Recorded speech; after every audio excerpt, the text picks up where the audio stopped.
Testing, 1, 2, 3, testing.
Okay, that's started. So welcome along to our July planning meeting. You're all very welcome. Good to see you. And we'll move to agenda item 1, which is apologies. I'm aware of Alderman Anderson, Councillor Cosby, Councillor Duffy, and I think Councillor Wilson, Ian Wilson as well. Are we aware of any others? Nope. Okay, thank you. Olga Murder, Strategic Director, and also Damien Mulligan as Head of Planning are also noted as apologies. So we'll proceed then, declarations of interest. And unless somebody has anything dramatic at the start, we'll take them as we go through the meeting in the normal fashion. So we'll move to agenda item 3, which is a report from the Head of Planning. And that's been circulated under PC 2227, and it's one item for decision.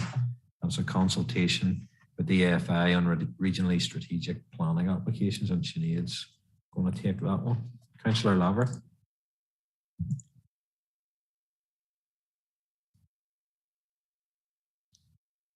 Thank you, Chair. I guess I'm going to declare an interest in this one with some relatives working in that sand dredging industry in Lough Neagh. So I think when I came here a couple of years back, I declared that interest. So I'll just do so again and not take part in the discussion on this item business. Thanks. That's noted, Councillor Lavery. Thank you. So we'll go move to Sinead now. She can bring the report up. Thank you, Chair. As the Chair has said, we have received a consultation by the Department for Infrastructure on a reasonably significant planning application, and the Council has been invited to comment as part of the application site lies within our jurisdiction. The application is proposed to vary or non-comply with conditions attached to the previous planning approval, and the conditions are Condition 7 and Condition 12. Condition 7 states that between the 1st of October and the 31st of March, barges shall not leave dock earlier than sunrise or return later than sunset, as defined by the Aeronautical Office of City of Belfast. And the condition number 12 states that only barges of the dimensions specified in Table 2.1 of Chapter 2, Volume 2 of the Environmental Statement, as submitted under that application, shall be permitted to extract mineral from the permitted areas. Any barge to be replaced shall be of no greater dimension than that which it replaces. It is recommended that members agree the draft response, which states that officers post respond, confirming the Council would advise the comments of DERA, National Environment Division, and the Shared Environmental Services, and indeed our own Environmental Health Department, all who have been consulted separately, are material to this proposal and should be obtained by DFI to help inform the decision. The Council would have no additional comments to make at this time. So officers would advise that members agree the draft response as outlined in Appendix 3 of your report.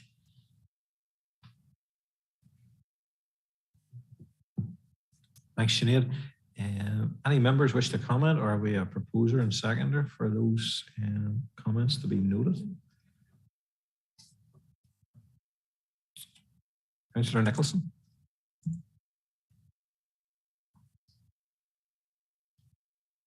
Yeah, thanks, Chairman, and thanks, Sinead. So I'm happy to note, Chair, I don't think you need a proposer, so it's happy to note. Thank you. Yeah, that's grand. Okay. That's fine. Moving on then to 3.2, which is an update then on planning caseloads. And Roisin, you want to bring that one? Thank you. Thank you, Chair. The purpose of this report is to update members on the current workload in the Planning Department. As set out in the report, between the period 26th of May to the 27th of June, the Department issued 110 planning decisions. Within the same period, 90 applications were received, which has reduced the number of live applications in the system by 20 down to 1,046. One application was called into Planning Committee in this period, and the report also includes an update on planning enforcement cases for the first quarter of the business year. And as you can see, that number currently stands at 491 live cases. And this is an item for information, but I'm happy to take any questions. Thank you. Okay, and I'm going to just roll back a bit there. I know Councillor Nicholson said it was for noting, but it is down with me as a recommendation on the previous one there that we do agree the draft. So I'm going to make it a proposal. And okay, Councillor Nicholson will second it. But no, that's grand, no problem. And then we'll move on then. 3.2 obviously is for noting, but I will take any comments on it. before then we proceed to 3.3. Don't see any, so we'll move on then to 3.3, which is an update on the query I think raised by Councillor Spears on the issue of Gosford Castle. So Sinead again is going to brief us on this one. Thanks, Sinead. Yeah. Thank you, Chair. At a meeting of the full council on the 21st of June 2022, an elected member requested information regarding the processing of a planning appeal relating to lands adjacent to Gosford Castle. As you may recall, a decision was taken by the Planning and Regulatory Service Committee at a meeting held on Wednesday, the 12th of January 2022, to refuse planning permission for housing development at Gosford Castle. This decision is being appealed to the Planning Appeals Commission. The decision was reached following a thorough examination of the facts of the case and the planning considerations which were material to it. Members will recall the decision they reached was contrary to the recommendation by officers the planning permission should be granted. The council decision is currently the subject of appeal to the Planning Appeals Commission. In the context, the officer recommendation been overturned by members. An elected member has been asked clarification regarding how this appeal will be managed and dealt with by officers. In our response, we would state that notwithstanding the fact that members resolved to refuse planning permission contrary to the recommendation by planning officers, this was a council decision, and for that reason, officers will comprehensively and robustly defend that decision during the appeal process. The fact that officers' recommendation was overturned by members will not detract in any way from the strength of the council's defence in this case. Members are advised that the council statement of case pertaining to this appeal was submitted yesterday, as required to be submitted prior to the 6th of July today. Thank you. Okay, members, are we content with that? Happy enough? That's okay. Then we'll move on then. That's an item for notice. So we'll move on to agenda item 4, which is a report from the head of building control. Now, if I can find Tom's, where's he here, is he? No, there he is. There you go. I couldn't see you on my layout there, but thank you, Chair, and good afternoon, members. This item is for information and it's to do with the workload of the Building Control Department over the last 3 months, of the first financial quarter of this year. Appendix 1 members will notice that we received and dealt with 950 applications in this quarter, which is very significantly up in the same quarter of previous years. In the month of June alone, we received 400 applications, which is more than double any previous month. Now, members also recall that from previous reports out of this year, the building regulations were changed on the 30th of June, which would mean the requirement for additional renewable energies, particularly to domestic properties. So it seems quite possible that developers and applicants have sent in this huge surge of applications to beat this deadline. So having to avoid these new changes for 3 years. Not only has the number of applications significantly increased, but the size of the application has also increased. And to put that into some sort of context, for the month of June alone, just in housing developments, we received applications for over 2,000 houses in this area. So also put a bit of perspective into it. Normally we receive applications with a notional construction investment value of in the region of 15 to 20 million pound per month. However, in the month of June, and we're still working on the figures because we haven't assessed them all, we are well in excess of 80 million pound for the month of June, and probably going to be in excess of 100 million of investment, which is all very good when it comes to investment in the area. And so whilst it is very welcome, it is inevitable that our response time for assessments and approvals, etc., and our turnaround times will unfortunately, and I'm sure understandably, be significantly delayed for some time whilst we work through these.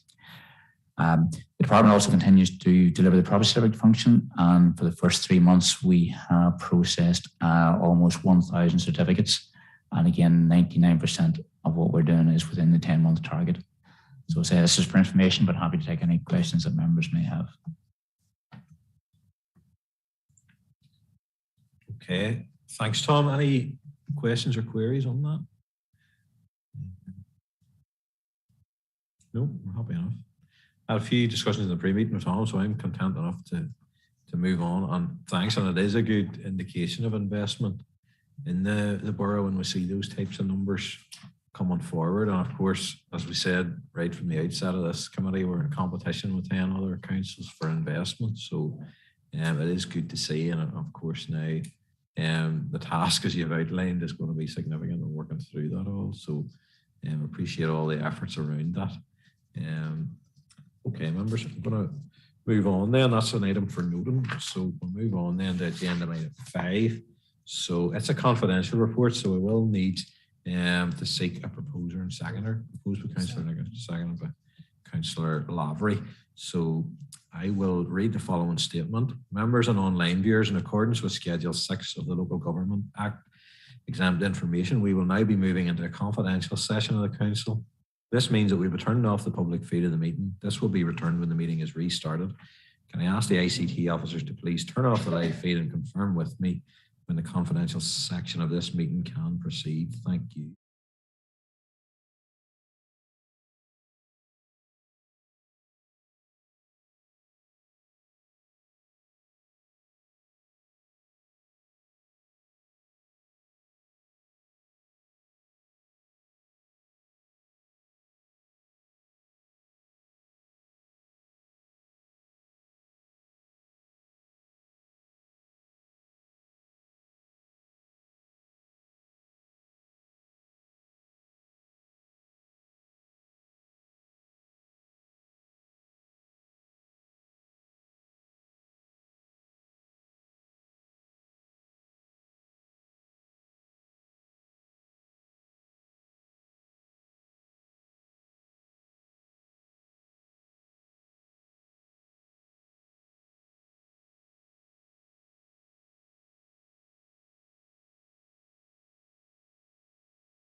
confirm that it started again. Thank you. Okay, members, correspondence. I'm not aware of any other correspondence. Anybody, any other relevant business? None has been notified to me. One thing I would raise, I suppose, was brought to my attention.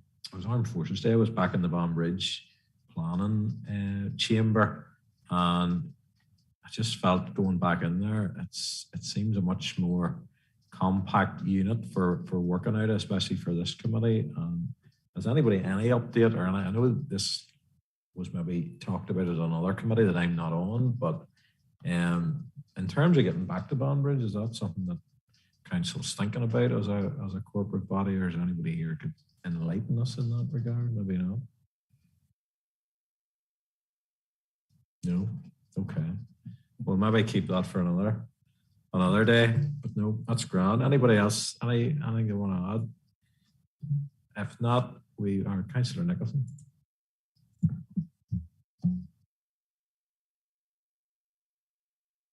No, Chairman. Yeah, look, you and I had that discussion the morning before Armed Forces Day, and it was sort of like I think you and I, and I don't know who else was on the committee from the start, but Kevin and Kenny was. So there's a wee bit of nostalgia when we went into that room and thought, do you remember the planning committees in here? So no, look, it was designed for that purpose, and it was heavily invested in the time, and I suppose I would have no issue going back to Charles said to that day. So I would, yeah, I think that it would be worthwhile for our next planning meeting to have some sort of report of what is the plan, because obviously, well, COVID again is on the rise, but again, you can see today we're sitting cheek to jowl, so we're in the new normal, and as I say, I don't see any reason why we can't go back into our old chamber. So I'd be happy to move that forward, Chairman. Thank you. Okay, well, on that basis, I'll propose that some type of information or report is brought back next month, and I'm assuming Councillor Nicholson needs second that, just in terms of a way forward, rightly or wrongly, negatively or positively on that, just so we get a wee steer. I'm not wedded to anything particular, to be honest, just to get a wee update on it. Councillor Savage. Yes, thank you, Chair. Just by way of an update, the Banbridge councillors had a meeting with the States team recently in relation to Bridgewater House, and the matter was raised about the planning committee returning to Civic building over in Banbridge. So hopefully, I think there may be a report coming to governance in the next few months, hopefully in relation to that. Just by way of an update, Chair, all right? That's timely, so thank you, Councillor Savage. We'll look forward to that. So thanks for that update. Members, we'll start back then with a slight reprieve. I think that concludes the early part of the meeting. So we'll see us back at 4 o'clock for the main applications portion. Thank you.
of our Planning and Regulatory Services meeting. So we'll move to agenda item 6, and that is for applications for planning permission to be considered by the committee as per the schedule of the planning applications circulated. So members of the public are advised that the Planning and Regulatory Services Committee is being held in the Council Chamber in Craigavon Civic Centre. However, due to COVID restrictions, the number of persons who can physically be facilitated in the chamber is severely limited. As a result, members of the public are only able to view the meeting on YouTube. Anyone wishing to address the committee has been invited in the first instance as an attendee via Zoom. Audio recording is being used to assist in preparing the formal minutes. Therefore, anyone participating in the meeting consents to it being being recorded and being live streamed on YouTube. Also, during the course of this meeting, questions may be asked by councillors who are members of the Planning and Regulatory Services Committee, of planning officers, applicants for planning permission, objectors, or those speaking on their behalf. In doing so, councillors endeavour to ascertain the information which they feel is necessary to enable them to determine the application. However, members of the public should note that councillors will not reach a conclusion as to whether an application should be approved, refused, or deferred until the debate on the application has concluded. So that being said, there is an issue I want to discuss around procedures, and it is a confidential or a legal issue. So I would like to move into committee initially to do that. If I could have a proposer and second, proposed by Councillor Lavery, second by Alderman Twyble. So if I could confirm that the live feed is just prior to doing that. Members and online viewers, in accordance with Schedule 6 of the Local Government Act, exemption information, we will now be moving into a confidential session of the Council. This means that we will be turning off the public feed of the meeting. This will be returned when the meeting is restarted. Can I now ask ICT officers to turn off the live feed and confirm with me when the confidential section of this meeting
Commenced.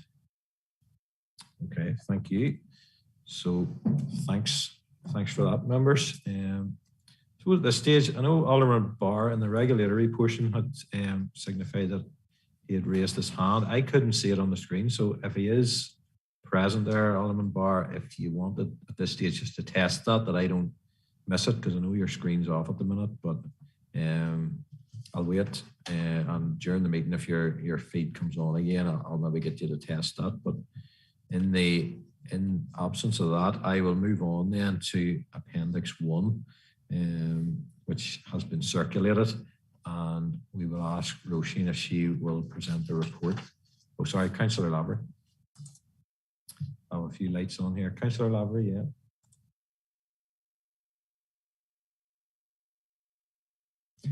Thanks, Chair. It is just to state a previous declaration of interest, which I've done the past 2 times. It's come before committee, is that I was contacted by a family member, I believe, of the applicant. But at that time, I told him that I could not discuss the application. I was a member of the planning committee. And so I feel that I'm able to take part in the application discussions and the same in this case, but just important to continue, noting that. Thanks. Yeah, that's noted. Councillor Tolman.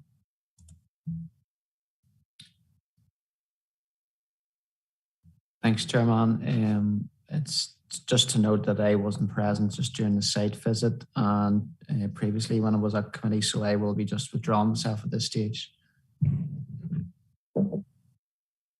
Okay, that's noted. Also, Councillor McGill.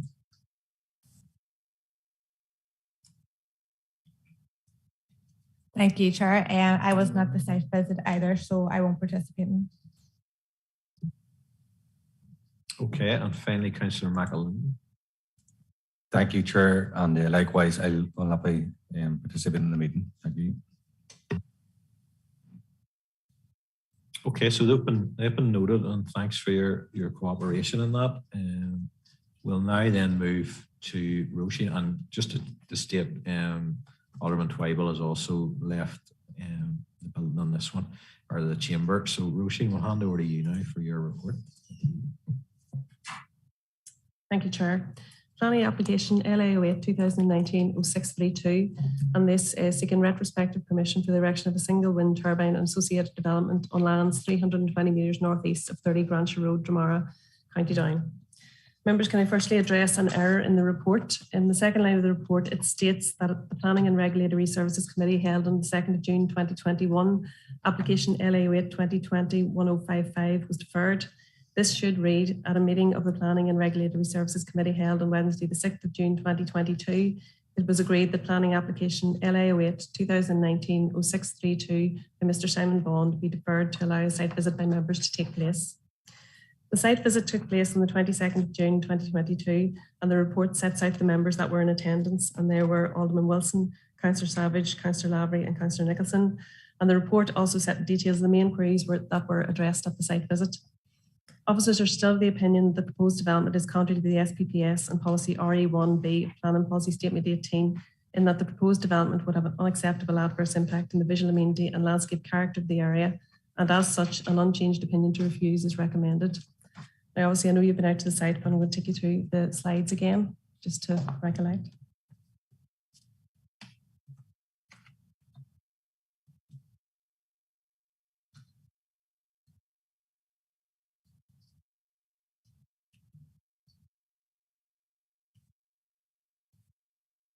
And we just move to the next slide. Yeah, this is the location of the site within the general area. You can see the Sleeve Naboli Road over to the right and the Kates Bridge Road over to the left. And that's our site location plan submitted with the planning application with the site outlined in red. And again, this is the site plan, and you can see the black hatched box is where the original approval was granted. And these are plans and elevations of the turbine.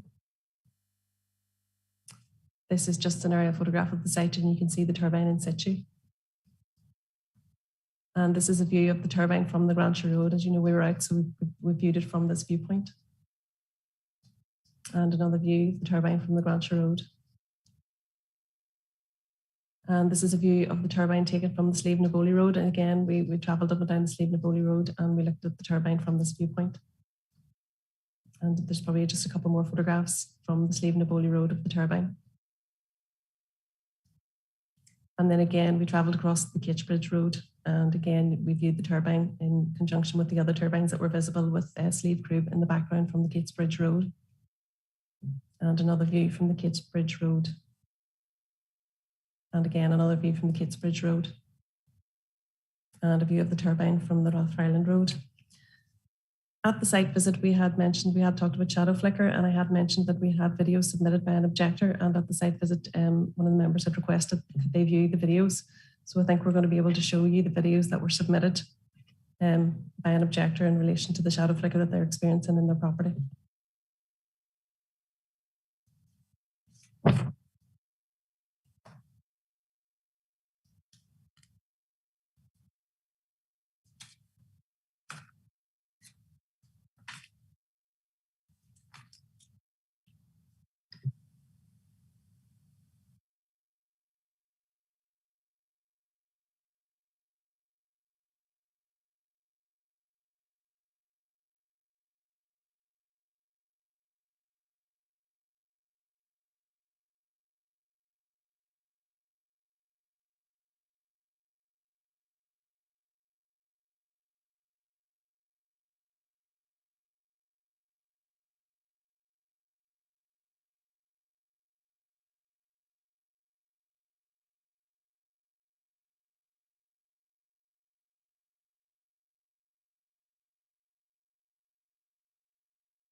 I think there's another video to play.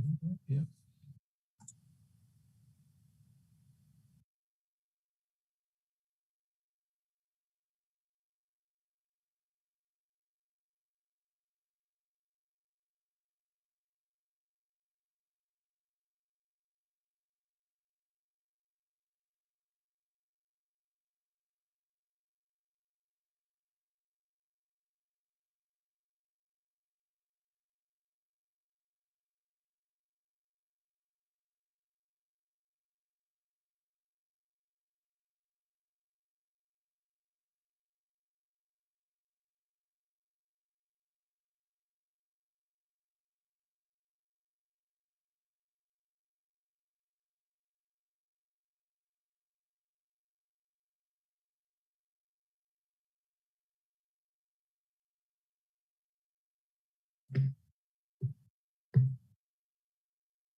And that ends the presentation.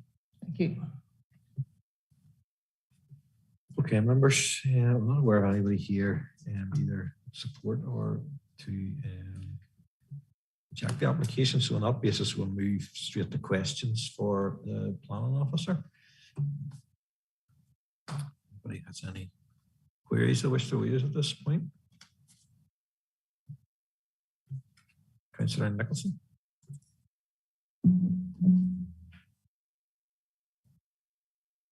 Yeah, thanks, Chairman. And I suppose it's in relation to the two videos of shadow flicker, and obviously that's new. We did talk about it on the site visit. We did also, just I suppose for the purpose, there is mechanisms, Roisin, that can deal with that, isn't there? And do those mechanisms currently exist on the installation as it is, or would they have to be added to it in order to eliminate or at least mitigate against that? Because I have to say, if that was my living, it would drive you nuts. So just in relation to that, can we a bit more sort of, can it be dealt with? And how do we go about doing that in relation to that? Thank you. Thank you, Chair. First of all, I would say PPS, the guidance to PPS 18 does allow for a certain amount of shadow flicker to occur. It talks about 30 minutes per day, 30 hours per year. Now, the objector that submitted the videos has also submitted logbooks to us showing the amount of shadow flicker that he is experiencing, which is above those thresholds at the moment. If it was occurring 30 minutes a day, it would be roughly for 2 months would be acceptable, 30 minutes a day. But the logbooks would demonstrate that it, or would suggest it's occurring, June, July, August, September, and for at times 45 minutes at a time. But however, the agent dealing with the application has advised that a BSDS system can be used to mitigate against shadow flicker. And this has been confirmed in writing by a specialist in the wind energy sector. And this approach is supported by guidance set out in the best practice guidance to BPS 18. It's software that's added to the turbine that will detect when shadow flicker is going to occur, and it can shut the turbine down. Now, it's not on the turbine at the moment. It's something that if members were minded to overturn this, that it would have to be dealt with by way of condition. We would have to add a condition to ensure the software is installed within 3 months. We would also have to add a condition that, sometimes like we would add with noise conditions, that were a complaint to be received, they would have to investigate that complaint to check, was it actually working, and address that at a later stage. And that's something we would have to, work up in conjunction probably with our enforcement team in terms of conditions where members minded to overturn it. But on the basis that there is software that can deal with it, we're not recommending this for refusal on the basis of shadow flicker, and the impact on mainly as a result of shadow flicker.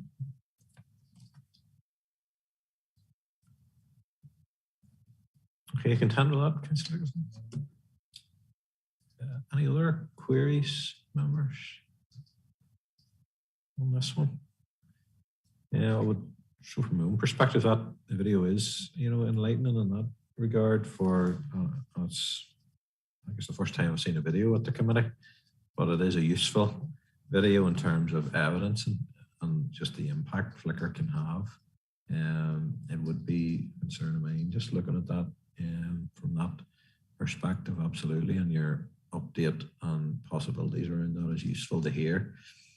Roisin, any other commentary, members, on this? We're in the discussion phase. Councillor Lambert.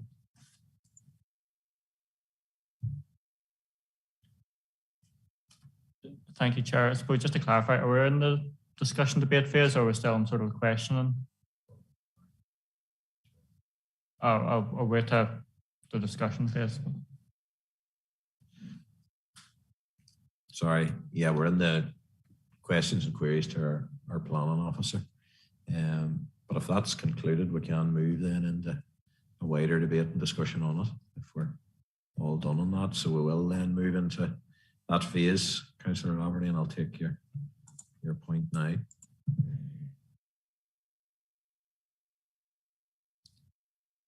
Thank you, Chair. Well, I suppose it's the third time this application has come to committee, and certainly I've found it to be very informative. Discussions taking place, I suppose, at each meeting, and those additional documents were provided on the site visit. And it certainly is a complex application. I think we'll all agree on that. With the 2 points coming down to shadow flicker and then maybe the impact on the amenity in terms of landscape character. Suppose to take the shadow flicker first. Again, I did find those videos to be very useful, as it sort of does set the scene in terms of what maybe some local residents do have to deal with. So it certainly was worth being a matter of discussion today. And it would be of the view that certainly if we were to propose a recommendation to approve this application, that additional software technology should be improved as a condition for that, because it certainly would be needed to minimise the impact of this shadow flicker. But as noted, that sort of isn't an issue in terms of why officers are maybe come to the final recommendation to refuse this application, when I know previously officers maybe consider an approval recommendation. So it all comes down, I suppose, to the impact on amenity and landscape character, and whether you define it to be unacceptable or acceptable, or things like that. And I think it's one of these ones where it's in that kind of uncertain area, as maybe all the members will agree. Certainly there was a certain level of impact as you would have with any turbine? Would it be a level of where I would say it's significantly and have a supposed devastating impact if you were sort of going along and looking at it? I'm not quite sure it would, Chair, to be honest, which is why I'm sort of in two mindsets on this one. And I did find the site visit to be informative, given that there was actually other turbines in the area and they'd one across the road from this one, which would arguably have maybe a similar level of impact as this one, but obviously, it was approved and that was done a number of years ago. And indeed, there was, you recall, the two other ones that were actually within the area of natural beauty of Slave Troop, and they were approved as well. Maybe it was a number of years ago, maybe under 10 years. So it's this one whether this sort of tips the scale, so to speak. And I'm very conscious that as we become, I suppose, more green as a country in terms of our renewable energy resource, we're maybe having to deal with lots more of these turbine applications. So we'll maybe have to be very considerate of where we draw the line in terms of acceptability and unacceptability. But given the situation and taking into all the circumstances of this, and that it's not within the area of natural beauty itself, it is near one, and it is not within, or does not have any sort of heritage asset within its immediate vicinity. I'd be maybe inclined to saying that it does not have an unacceptable impact on the character, or it does have a moderate amount. But it'd be interesting to hear what sort of other members' views on it are, as it would be maybe leaning to a potential approval. But it would be interested to hear what other members' views on it are, Chair. Thank you. No, thanks for that, Councillor Laverty. You've sort of explained it fairly concisely there, Councillor Nicholson, and then Councillor Savage.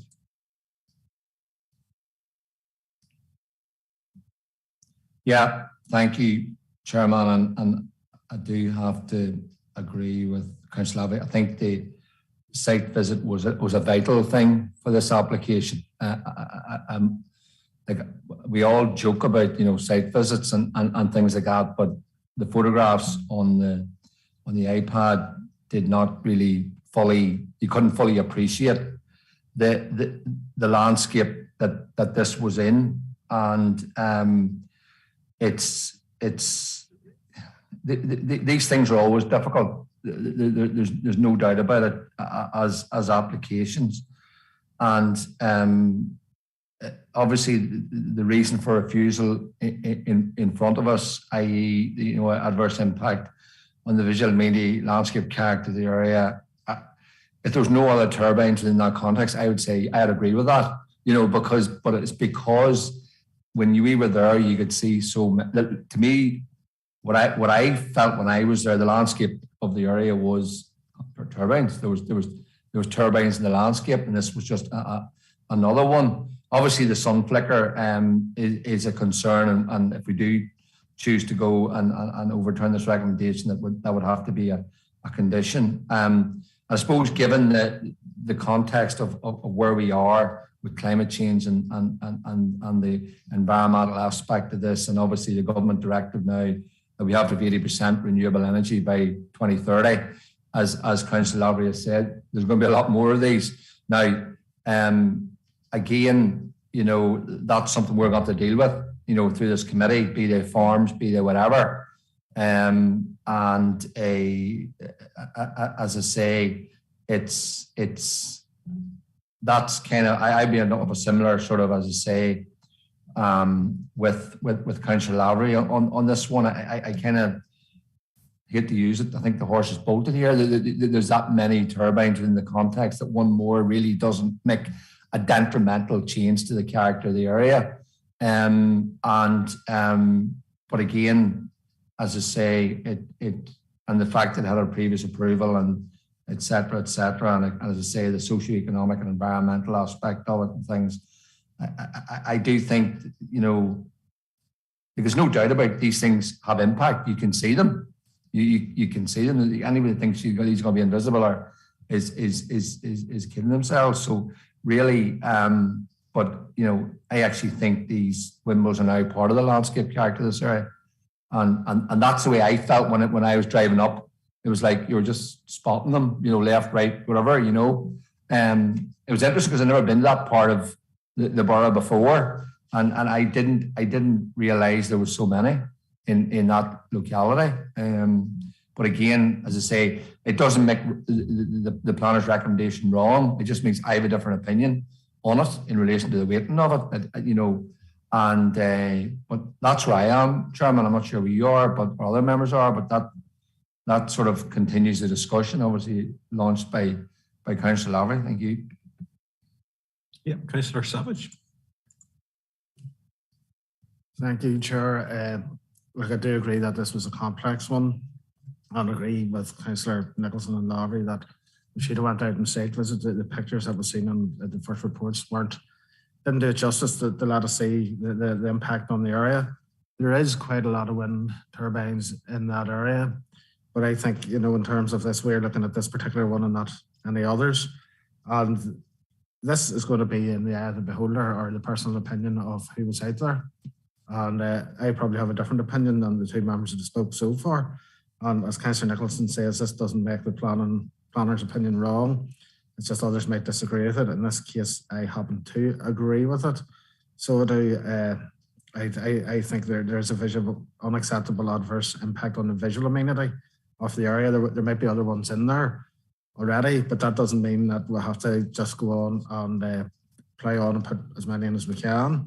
We do have an energy crisis coming up, but I think at the same time, we need to preserve areas of I know we're not in an area of outstanding beauty, but it is close by it. And I think that in this case, in my opinion anyway, that Roisin has got the right opinion with this report. Thank you, Chair. Okay, useful, absolutely. And I suppose from my perspective, we are, there's 4 of us making this decision. There's a whole lot more of us on committee, but we are down to the 4 of us, and we're all from different political backgrounds as well. So I suppose it's a good cross section of the council in terms of how a decision is going to be taken within this committee on this particular application. My thoughts on it, having also been on the site visit and now seeing the videos, I would say the impact's probably greater from the flicker aspect rather than any visual impact out in the wider countryside, specifically because there's I suppose proliferation is the wrong word, but there is a fair number of turbines within the view of the naked eye within a relatively short radius. And I do take comfort from the fact that there is software options available to limit the flicker, because I do think that is an unacceptable, impact from this turbine. So for that period of time that the sun would be in the arc of those rotors, then there should be, actions taken. And any decision, if we were minded to move away from the officer's recommendation, that would be well tightened down in terms of the impact of shadow flicker and minimising that to the greatest degree possible within the scope of our powers as a council. When I did go on the site visit, I drove up and I seen the one on the left-hand side of the road, and you're driving a lot closer to it than you are to the one in question. So it was something I struggled with visually, just in terms of, the number of turbines and what our problems are with this particular turbine in question. It was hard just to rationalise all that with any degree of certainty from my part in terms of, the weight we give to that. As I say, the video is nearly more of a use to me in terms of the impact of it rather than actually seeing it, because you're looking at 5 or 6 of them in fairly close proximity and stretching out into the distance. There's more, but that's where I am on it, members. We'll move if we're all finished with our thoughts on it. We'll move into the decision phase. So, members, if we have a course of action we want to take on this one, now's the time to go with it. Councillor Nicholson.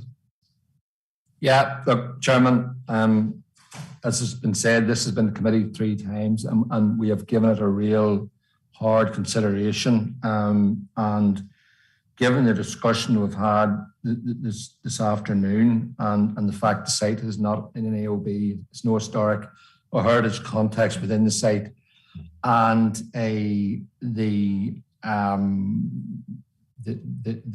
discussion we had in relation to visual amenity and landscape character of the area, and obviously the socio-economic and environmental aspects of the application, and obviously the direction that we're going in relation to renewable energy. I propose we overturn this recommendation and approve this application, but obviously add on the condition, Chairman, that there has to be the software which is available to reduce the sun flicker in the context of what was demonstrated to us tonight or this afternoon. So that would be my recommendation, Chairman. So thank you. Okay, thank you. I have a proposal then, Councillor Laver.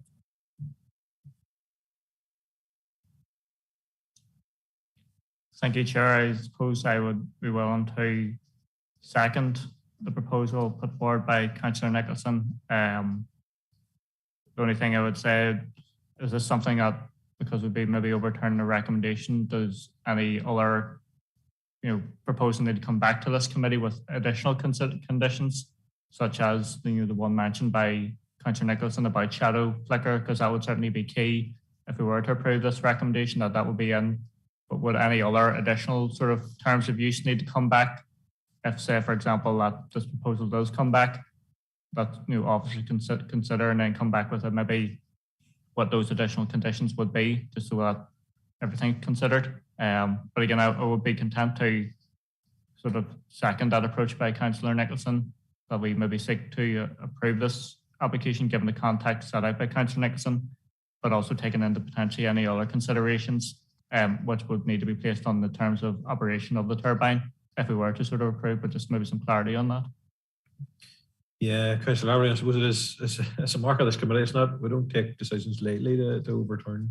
It's hard to remember the last time we did it on this sort of application, but from memory, I think we do bring back revised terms and conditions and that attached to the application, but I'll ask Roisin to verify that. Thank you, Chair. Yes, members, you're quite right. If the recommendation were overturned, we'd obviously have to take it back next month with a full list of planning conditions that we're proposing. Obviously, there's consultees there that have no objection subject to conditions, so there would be other conditions that would need to be added as well, and they would have to come back to committee for your agreement. Okay, Councillor Savage. Thank you very much, Chair. And I do realise I'm going to be in a minority of one here, but I'm going to propose that we accept the officer recommendation to refuse. However, I will not likely get a second, or I'll not be asking for a vote.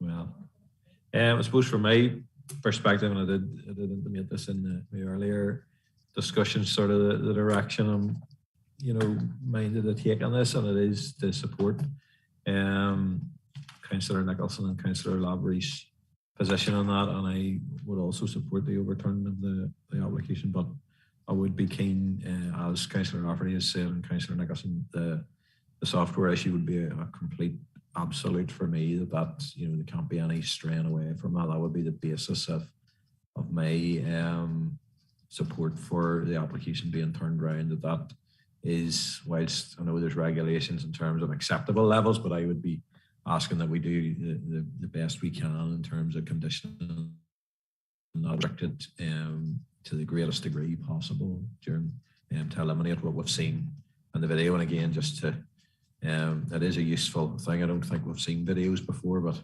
it goes to show from the public's aspect, when you're putting forward your case, the more information you can put forward, the better.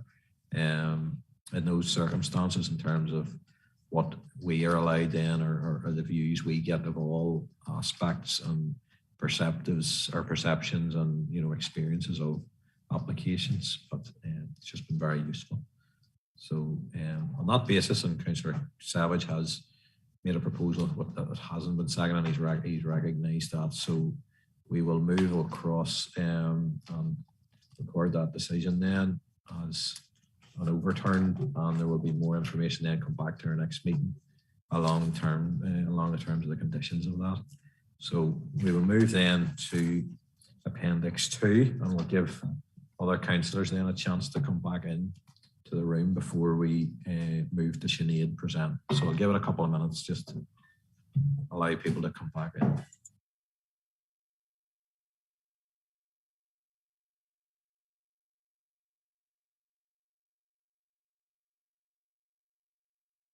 Sir Nicholson, you have a comment? Yeah, Chairman, I was not the site visit for Appendix 2, so as has been going on in Appendix 1, people have left the room, so I will vacate my chair. Thank you, sir. Councillor Lavery.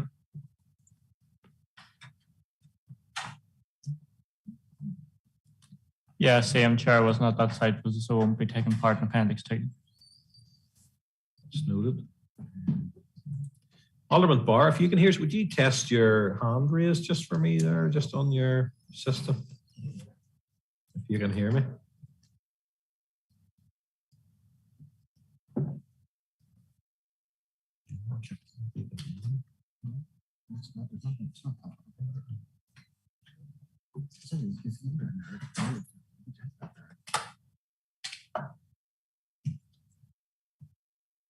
Alderman Barr, can you hear the committee? Can you? We can't. Yes, you can. Yes, you can. Could you test if your hand raise would work the function? Because you said you'd raised it before, but we didn't spy it. But I just want to rule out on it. Yeah, that's working. That's okay. That's grand. Thank you. Just to note, Alderman Barr, also, I know you can go off screen or whatever, but a number of councillors who haven't been at site visits have been leaving the room and that. And I know it is up to yourself, but it's just to make sure you heard that advice earlier as part of the confidential. I just want to be doubly sure everybody's getting the feeds through. Okay, I think that's everyone in the room that should be in. So we'll move then to Appendix 2, and Sinead is going to present application LAO 2021-0869F. Thanks, Sinead. Thank you, Chair. A site visit was held on Friday the 24th of June 2022 at 11:30, and the following were in attendance: Alderman Wilson, Alderman Twyble, Councillor Wilson, Councillor McAlinton, Councillor Toman and Councillor Savage. Members initially reminded themselves of the reasons for refusal and took the opportunity to view the site in the context of the surrounding roads and development. Councillor Savage requested a copy of the appeal which referred to a staggered crossroads, and this has been duly sent. Following on from the site visit, the applicant and agent have sent in various appeals and further information as regards to policy CTY2A and this site. To summarise the position of officers, officers still have the opinion that none of the appeals presented confirm that a staggered crossroads is a crossroads for the purposes of the policy. As regards to the information submitted in relation to being a former crossroads or known locally as a crossroads, officers would advise that crossroads has been looked at in its present form and configuration. The policy does not state former crossroads. A crossroads is one where one road crosses another. In this case, officers remain of the opinion the old road is not a road within the meaning of the roads order. It is a private way. It's not maintained as road by DFI roads. And for this reason, we conclude that it's not a crossroads. It is further noted the third criterion indicates that the cluster is located at a crossroads. In this instance, while officers accept there's no crossroads, they would also further state that the assessment of the cluster must be taken in conjunction with the said crossroads. And to this end, officers would advise that while there are a number of dwellings and other buildings in the vicinity of the site, these buildings do not read as a visual entity in the landscape. Officers would contend, therefore, that on the ground these buildings read as a loose collection of individual buildings rather than a particular discrete unit at a crossroads. So therefore, there is no cluster. Furthermore, another development would lead to a build-up of development contrary to policy CTY4. On this basis, officers will remain of the opinion that the proposal should be refused for the reasons stated in the original plan report. And just to refresh ourselves, I know we've all been to the site, but just to take it through the presentation again, it's been updated to include the plan appeals that have been cited. Plus again, the location of the site within the general area. And thank you all for making the journey over. And that's the aerial view of the proposed site. So you can see there, we viewed the site, we looked at that particular laneway, we looked at the context of the surrounding buildings. So we should all be very familiar with the site now. And that is the site location plan as presented with the planning pack.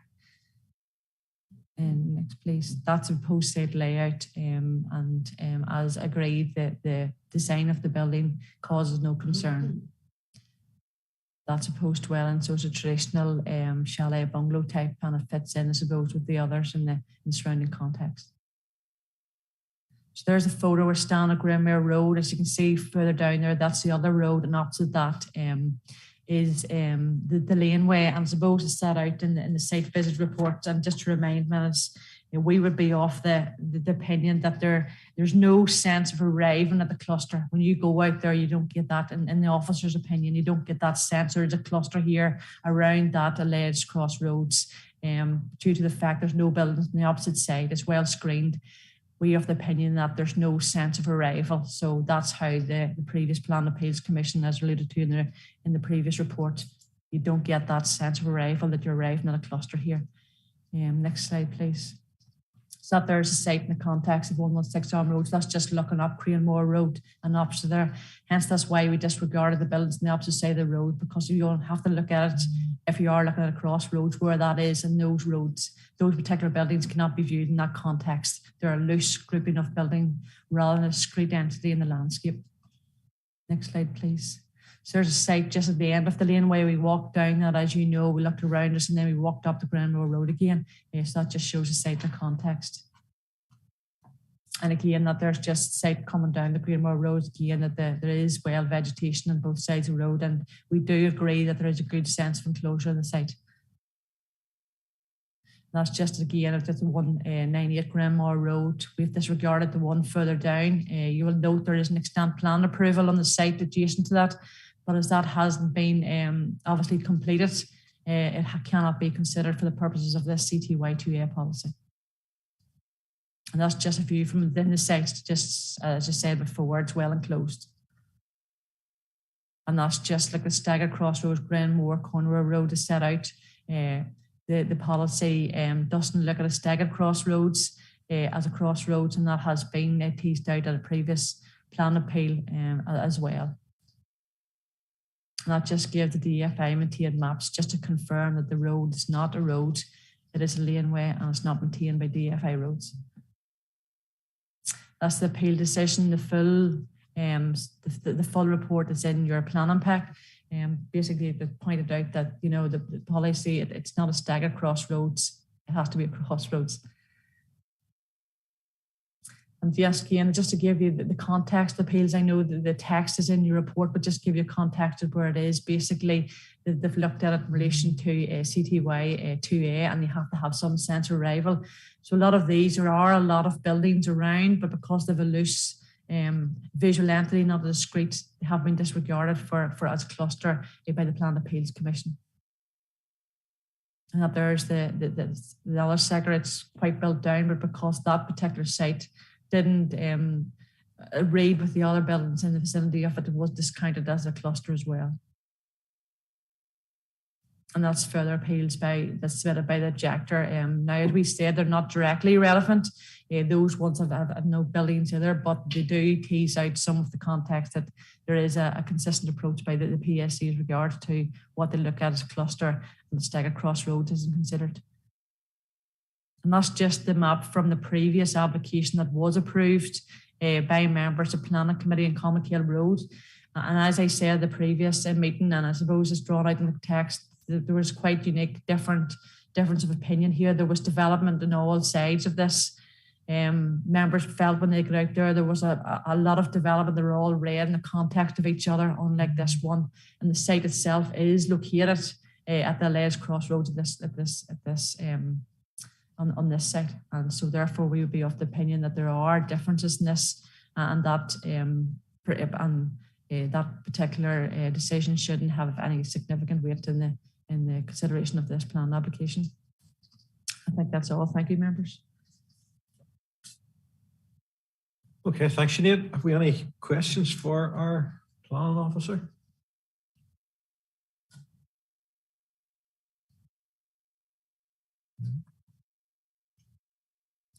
No questions. One thing I did notice when I was out, the laneway or the roadway in question, it seemed to have been surface dressed. Was the the immediate sort of view I took of it. And is there any way of checking, or has that been checked, if who carried out that surface dressing, and who would have been responsible for it? Is there any information in regards to that? I asked the question of our DFI roads official, was it been maintained by DFI roads? And they've come back and said, no, that road is not maintained by DFI roads. So it probably was done collectively by the individual. I don't know, but it's not a maintained road by DFI roads. So I'm unsure who actually carried out that particular bit of work. Okay, Councillor Savage. Thank you, Chair, and Sinead, thanks for your report there. Well, right, it was good to get that site visit, and like the previous one, it was important that we did that to get our own heads around what was been asked of us.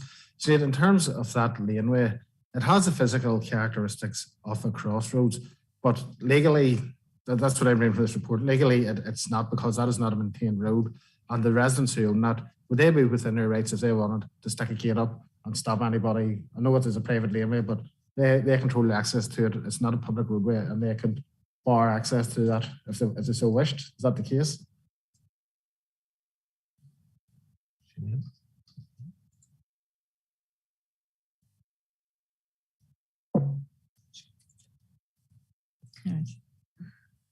Thank you, Chair. I don't know the legal status regards it. It is that there's a right of way over that, but that there are other legalities around in particular right of ways and roads. But we do know that for the purposes of the roads order, it's not a road because it's not maintained or owned by DFI roads. So that's how far we would go as regards consideration of policy.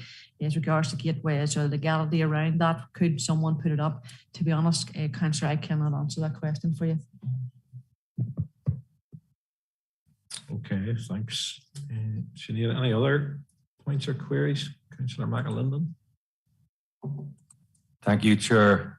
And Sinead, do you envisage problems if this was approved as a crossroads? Do you envisage problems going forward in future planning applications? Thank you.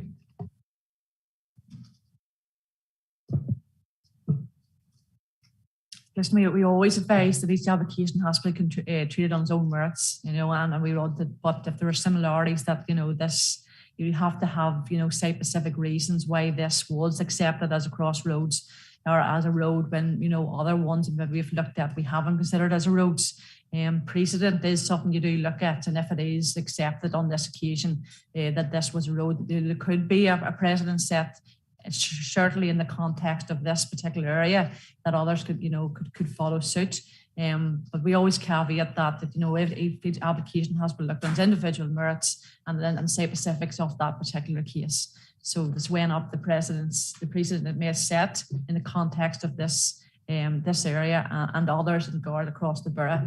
But as I say, we have to look at it, and if there's any sort of distinct differences. So I couldn't say there's definitely going to be a precedent set, but particularly if there's another application that came in following this around, that would have to look at it, in the context of the decision made today. Okay, any other queries on this one? Our planner. And in terms of I felt, the site has had a fairly, high degree of enclosure. I suppose, is that tying in with the aspect of the actual site as a site, if you had the feeling that all the other bits of the jigsaw were coming into play? In terms of a cluster, is integration, what weight is put on integration, or, because something I struggle with in terms of clusters, you have to have the feeling that you're arriving as has been stated, but if something has a suitably high degree of enclosure, you're not really achieving that because it's screened. So it's sort of robbing Peter to pay Paul, if you like. You're having a benefit in terms of a site being suitably screened, but then a negative in terms of it maybe blocking a person's view, you know, to give the sense of a cluster, blocking the visibility. That's what I felt when I went out on the site. You know, it had such a high degree of enclosure that it was blocking the view, you know, along the road of the other properties further down in that, you know, are sort of being relied on for this cluster. But, you know, with that being the case, you know, is this something where if there wasn't this high a degree of enclosure, it would read, you know, to the naked eye, it would look more like a cluster? Is that the idea around it? It's just something I'm struggling with. Plus the fact that I know it hasn't been completely confirmed in terms of the surface stress, and you know, but you know, I'll take your word on that, and but just would be keen to get your view on the aspect of the enclosure of the site. Yeah, for the purpose of CTY2A, it says provides a suitable degree of enclosure, so that the site is screened. You will note we have an added on integration, which is CTY13 is a reason for refusal. So we think the site in itself is well integrated. Now the site could be looked at in the context of other buildings which are maybe not well enclosed and are discrete physical entities, so therefore allows it to be a cluster but still be well enclosed.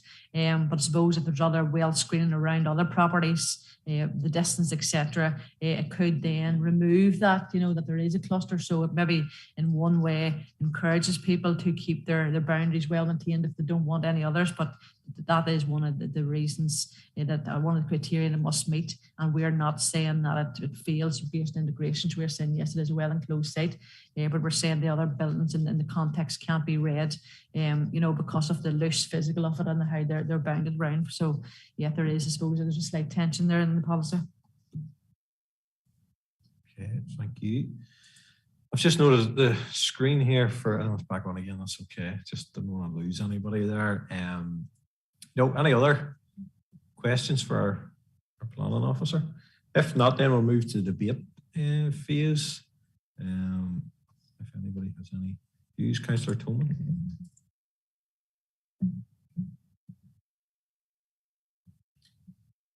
Thank you, Chair. I think we've given us a good go in both committees and out on site meeting. I was pretty keen to move to a site meeting because did ask the question at the first committee about why other buildings weren't taken into consideration. You know, and it is a visual assessment, and you know, in my own point of view, I feel that there certainly is 4 or more buildings, but you know, as part of the CTY2A, all of the criteria has to be met to be able to grant permission. So at this stage, I would be leaning with the officer's recommendation of refusal at this stage. Okay, Councillor Savage. Thank you, Chair. You know, we did have a good debate the last time, and it was good to get on site, as I said previously. Whilst it has the physical characteristics of a crossroads, legally, as Sinead has outlined, it isn't a crossroads, and there is a staggered crossroads at the location. And I think this is the crux of the matter in terms of the decision we make. And the appeal that Sinead provided is quite clear. The Commissioner did underline and emphasise that it refers to a crossroads only, not a staggered crossroads. And I think from my point of view, you could make a case in relation to the cluster, but in terms of the crossroads, it may look like a crossroads, but legally, as Sinead has outlined, it isn't a crossroads. And for that reason, I would concur with Councillor Toman and his remarks there, Chair. So that's sort of where I'm standing at the minute, Chair. Thank you. Okay, any other comments? Councillor Alderman Twyvell.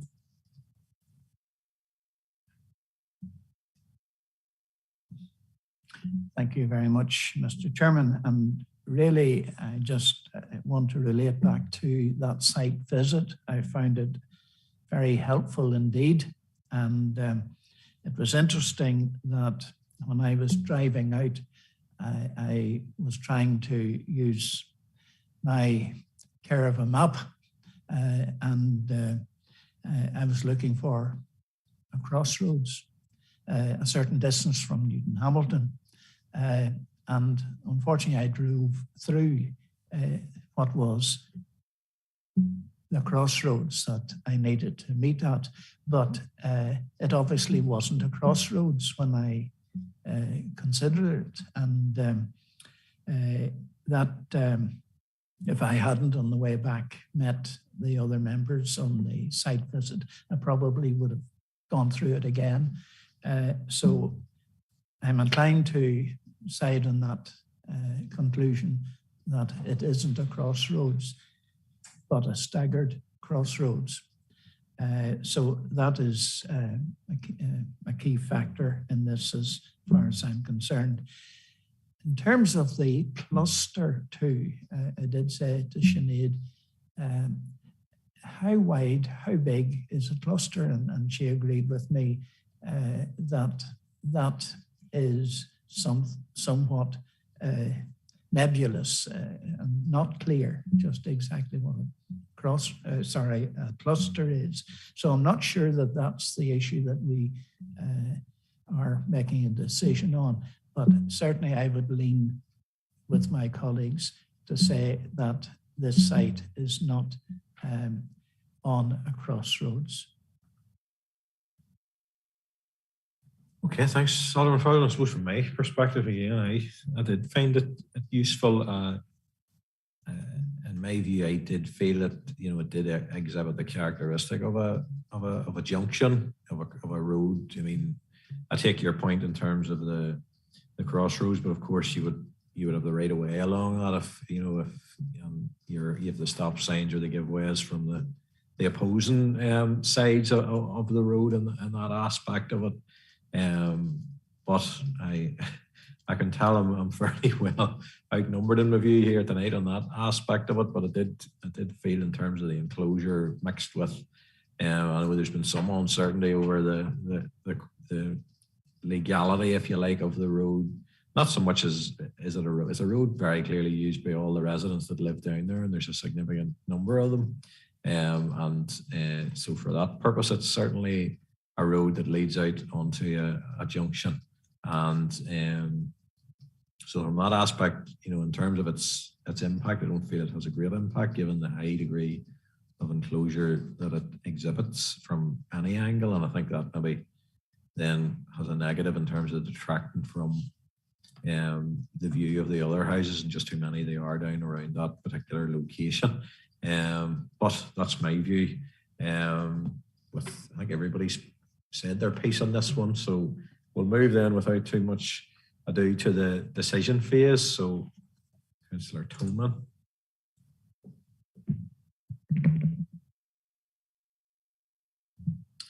Thanks, Chair. I'm just happy to approve the recommendation for refusal. Thank you. Okay, Councillor Savage.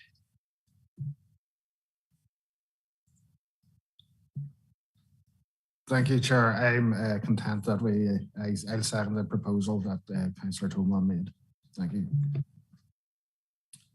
Okay, I don't see any other lights on. I've made a view known on it, so it was like a reverse of the previous application between myself and the Chair. I'll not push it to a vote that I'm not going to win. So I will then conclude that one. And the next application, I'll let people come back in.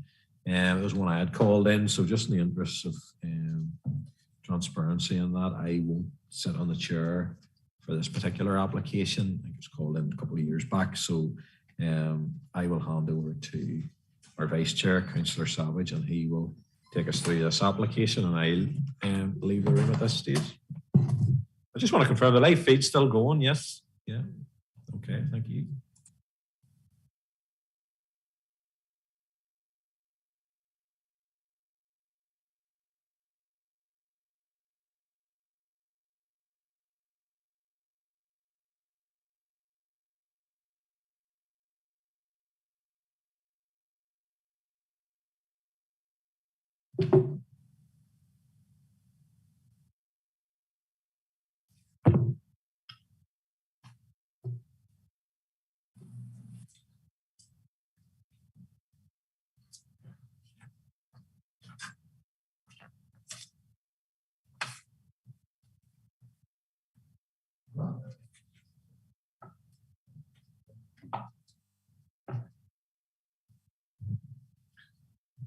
Okay, members, we've got everybody back in the chamber with Alderman Barr online.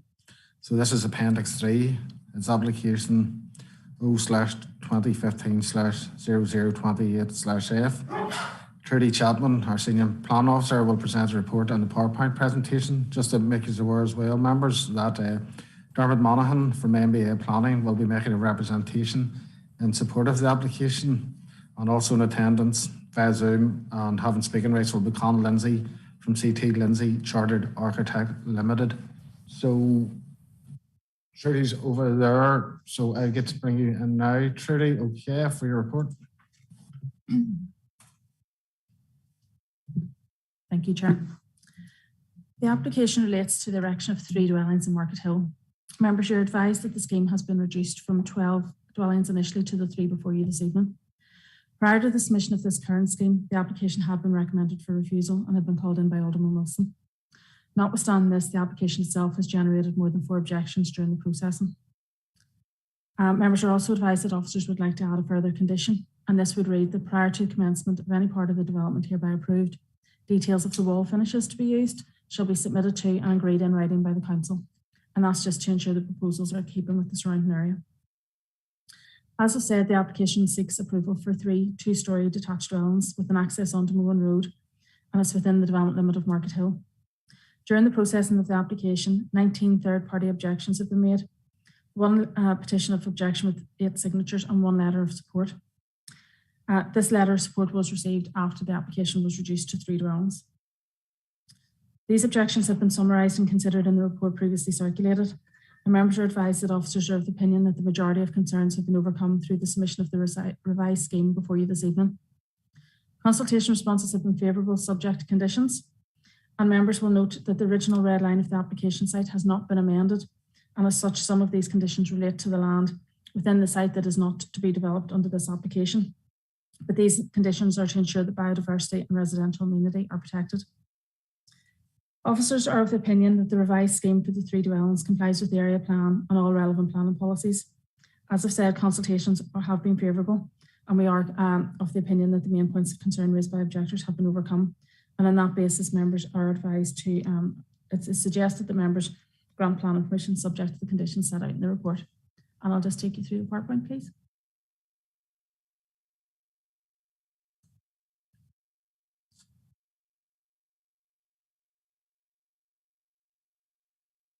So we are located within Market Hill. Next slide, please. So this is our application site. That's the long linear site just in the centre. And the next one, please. So this is an aerial photograph of the site within the wider area. And the next one then shows our application site. This application is taken from the Moone Road looking north. So this is where the entrance point will be. And the next one then is taken from Moone Road looking straight into to where the dwellings will be. Next one, please. This is taken from within that entrance looking back up northwest with the existing houses there to the left and right. Next slide, please. So this is taken at the top entrance. So at one time there was actually a proposal to have some dwellings exiting at this point. This end will no longer be developed. And the next slide, please. So again, this is looking back down towards the houses on Moone Road and Moone Court. Next slide. And again, this is taken from this Civic Road looking south, and you can see the difference in levels through that photograph. These photographs were taken in the rear of number 15 Moone Road looking back. You can see number 5 Eden Court to the rear, which is the development to the other side of the application site. And again, these ones taken in number 21. So you can see that those houses in Eden Court are quite close to the existing houses. Next slide, please. And again, this is looking back down the site again from the number 21. Next slide. So these ones are taken from an upstairs window of number 21. And again, you can see the level differences between the 2 sets of development. Next slide. And this is looking then slightly further north from the same vantage point. This is taken from number 21, looking back towards the site that will be part of the site that will be developed. And again, Eden Court's in the distance there. And then this is just a Google Street View image looking back down towards Mourne Road. And again, if you just look, you can see the house in Eden Court, just through a gap in the row of houses there. So this is our Site 1 elevations and floor plans, and Site 2, and then Site 3 is a handed version of that one. 3, next slide, please. Those are our site sections. There should be another site section. Yeah, last site sections. This is our proposed layout. So you'll see the area hatched blue on the right-hand side, and then a close-up of that on the left-hand side. When we had the 12 dwellings, these are the number of objections that we received. Now there's a number in each dot to tell you how many times that property objected. The next slide then shows we had a reduction till 11, and these are the properties who objected. And the next one's down to 10, and the next one then should be 9. And the last one's our current scheme. Now, at that point, you have one green dot. That was the people who then wrote in saying they had no objections to the scheme. The red dot, those people had written in to say that they didn't object and then sent a further objection in. They have been, since the papers were released, they've read the papers and came in to see us on Friday, and they have looked at the plans again and are content with them and have no further objections. And I think that should be our last slide. Yes. Thank you. Thank you very much for your report, Trudy. Can I check that we've got Dermot and Colin online? Can you hear me okay, gentlemen? Yes, we can. Thanks. Okay. Dermot, you will have 3 minutes to make representations in the support of the application. You should be able to see a clock on the screen. You will have the 3 minutes only. So if you do go over it, you will be cut off, just to let you know in advance. Okay, so the clock will start, Dermot, when you start speaking. Okay. Thank you very much. Elected members, I'm Dermot Monaghan of MBA Planning, and I'm representing the applicant Ian Johnson, and I'm accompanied by architect Colin Lindsay, who's the agent for the application and can address any queries relating to the design of the proposal. The application seeks full plan permission for the erection of 3 detached dwellings on lands at Mourne Road, Market Hill. The site's within the development limit of Market Hill in the Armagh Area Plan 2004, therefore benefits from a presumption in favour of development. Planning permission was previously granted for the erection of 9 dwellings on the site in November 2008, and the planning policy context has not changed materially since then. The application initially sought permission for 12 semi-detached dwellings, but the scheme was reduced on a number of occasions following objections. Permission is now only sought for 3 dwellings, which is a substantial reduction from the scheme approved in 2008. The proposed dwellings are all detached, have 3 bedrooms, have generous floor areas ranging from 1,276 square feet to 1,439 square feet, and have large gardens well in excess of the standards set out in supplementary planning guidance. The dwellings will be finished in brick and render, which reflects the local area, and have been carefully sited to ensure they do not overlook each other or existing houses. Since the proposal was reduced to 3 dwellings, 1 letter of support and 1 letter of objection have been submitted, but as the case officer has pointed out, the objector is now satisfied with the scheme. The proposal will deliver high quality houses at a convenient location, and the houses will respect the surrounding environment. The application is in accordance with all relevant planning policy, and we would respectfully ask that planning permission is granted. Thanks very much for your time, and we're happy to answer any questions that you have. Thank you very much, Dermot. You're well within your time limits there. Okay, members, you've heard from Trudy and you've heard from Dermot, and also a reminder that Colin Lindsay is here for clarification purposes. So have we any questions?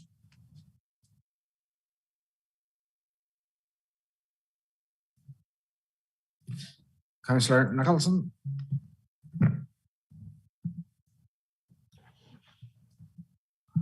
Yeah, thanks, Chairman. Thanks, Trudy. Trudy, just a point of clarification. The objector in relation to the 3 dwellings in one court, am I right in saying he has withdrawn that objection? So really now all we've got in front of us now is really a supporter, which is that one marked number 1, just for clarification. Thank you. Trudy, I'll bring you in. Thank you, Councillor Nicholson. Yes, in theory, the other objections still stand. Two were technically withdrawn. They wrote into us and said that we have no further objections, but because they still stand, we have to consider them anyway. We're of the view that the amended plans do overcome all those concerns. And yes, we did receive one from a resident in Rowan Court, and as I say, they originally objected and wrote in when the three were proposed and said we don't have any objections to this, and then they wrote back asking for the red line to be reduced, which I think would have given them some more assurances, and when that wasn't done then they objected. So once they've read the report that's been circulated to members and seen the conditions that we've on to protect that space, they're more than content with it now. So they chose not to come and speak, and they were content enough on Friday that the application should go on as it was. Cleared up for you, Councillor Nicholson. Thank you, Trudy. Councillor.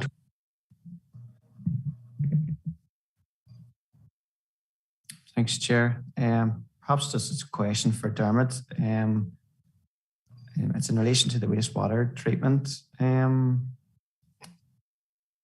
proposed sewage treatment plant. Just where is that located on the site?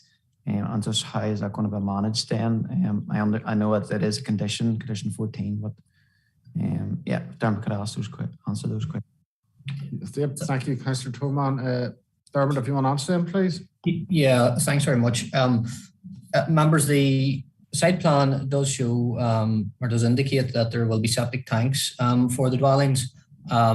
Within the last number of weeks, NI Water have issued a further consultation response to say that the local wastewater treatment plant actually does have capacity, and so does the local file network to serve these houses. So the treatment plants, in all likelihood, probably won't be required now. So while they're shown on the site plan, I don't think they're necessary. So I would imagine the applicant will make an application to connect into the local wastewater treatment plant. Thank you very much, Dermot, for that response. You content, Councillor Toman? Thank you. Okay, members, I don't see any lights on, so there's no further questions. We'll move into debate stage. So if members have any thoughts on this application, could you share them now, please?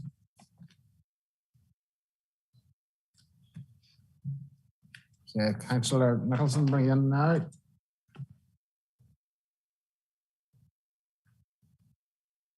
Yeah, thank you, Chairman. No, look, I think it's pretty clear, from the presentation that there's been a substantial negotiation with the planning in this one. When it started with was it 12, and it's now down to 3. So, and I think that Trudy has outlined that obviously it's in accordance with all the planning guidance, and it, as I say, I know the area well, and I think that it'll provide additional homes within an area which homes are being sought after. So it's to me, I think we've again a very thorough and detailed report. So I think it's a good enough scheme, and the recommendation seems to be the right one. So thank you. Thank you very much, Councillor Nicholson. And that does seem to have been a bit of negotiation to get to where we are now. And I think everybody's now happy enough with it. Any other members wish to comment? If not, we'll go straight to the decision. Members, so can I have somebody to either propose or reject the recommendation? Councillor Nicholson.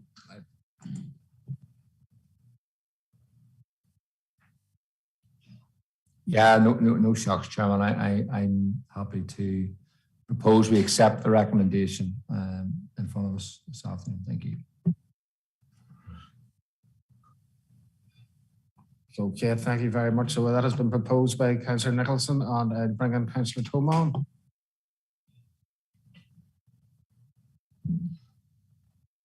Thank you, Chair. Happy to second.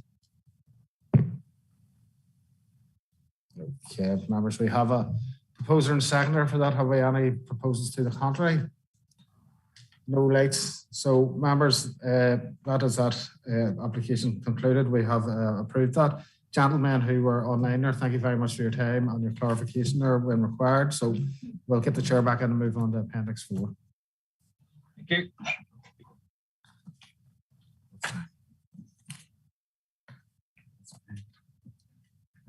Somebody ready to get yours?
Okay. Thank you to Vice Chair, Councillor Savage, for taking over there. We will proceed on to Appendix 4. And this is a presentation by Roisin on LOA 2021-0069F. So, Roisin, when you're ready, thank you. Thank you, Chair. This is for the proposed direction of a general industrial unit and associated site work on lands 220 metres north of 12 Charlestown Drive, Craigavon. This application is being presented to Planning Committee tonight as more than 4 objections from 4 separate postal addresses have been received. The application site is comprised of a vacant area of land within an established industrial estate in Craigavon. There are a number of industrial and office buildings a short distance to the south of the site, whilst immediately to the rear of the site is the residential development of Ballinacor Meadows. The proposal is for the erection of a general industrial unit. The site is located within the development limit of Craigavon urban area as defined by the Craigavon area plan and is zoned for industrial development. The plan identifies a number of key site requirements for the wider zoning, and as set out in detail in the report, officers are satisfied these key site requirements have been met. Policy Set 1 states that favourable consideration will be given to development proposals within settlement limits on zone sites provided a number of criteria are met. And Plan Policy PED 1 states that development proposals for such uses will be permitted in an area specifically allocated for such purposes in a development plan, provided it is of scale, nature and form appropriate to location. Officers are of the opinion that subject to the above, the principle of development is acceptable. In terms of design and layout, the building will be used as a production facility for heavy-duty plant and machinery for forestry activities and associated delivery and distribution. The use defines the requirement for the scale of the proposed development. The building is approximately 11 metres in height at its highest point and has 4 large entrance doors to the front to accommodate access for HGVs. The design and finish of the proposed building will not be out of character with the other existing development within the industrial estate. And the proposal will also retain substantial existing landscaping to the rear of the development, which will limit views of the development from the existing residential properties lying to the north of the site. In considering the impact and amenity, officers note the nearest residential dwelling is located approximately 35 metres to the rear of the site in Ballinacor Meadows. With the separation distances and the intervening mature landscaping along the rear boundary, there are no concerns that residential amenity would be unacceptably impacted by reason of overlooking or overshadowing. Following the submission of a noise impact report and in consultation with the Environmental Health Department, officers are satisfied that given the layout and separation distances combined with the planning conditions suggested, the proposal will not give rise to any unacceptable adverse impact to the amenity of residential properties, and as such the proposal complies with the SPPS and the noise policy statement from Northern Ireland. A biodiversity checklist has been submitted in support of the proposal, which states the site is unlikely to support priority habitat or protected species. Officers are consent that the proposal does not adversely affect features of natural built heritage. The proposal seeks access onto the existing spur road from Charlestown Drive, which in turn accesses onto the Charlestown Road. This proposal will provide circulation area and parking for HGVs and parking provision for 18 cars, including 2 accessible parking spaces. A total number of 12 staff and 3 visitors are anticipated. DFI Roads confirmed that when assessed on the round is content with the parking provision. NI Water had advised that a high-level assessment had indicated potential network capacity issues. The applicant was required to submit an impact assessment to ascertain whether any necessary alternative drainage treatment solutions can be agreed. NI Water have confirmed they are satisfied that the developer can achieve some measure of stormwater offsetting and officers in consultation with NI Water are content that a satisfactory means of surface water and sewage disposal can be achieved. A total of 5 objections have been received to the proposal, and the issues that have been raised have been considered in detail in the report.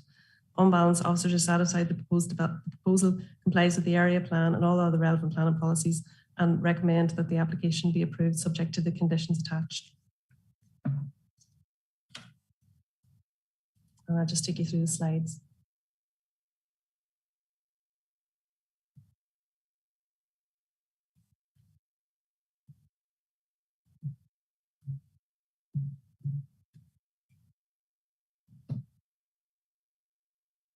And the red arrow shows you just the location of our application site there, just off Charlestown Drive. And this is a site location plan showing the application site outlined in red, and you'll see Balnacore Meadows lying to the north of the site.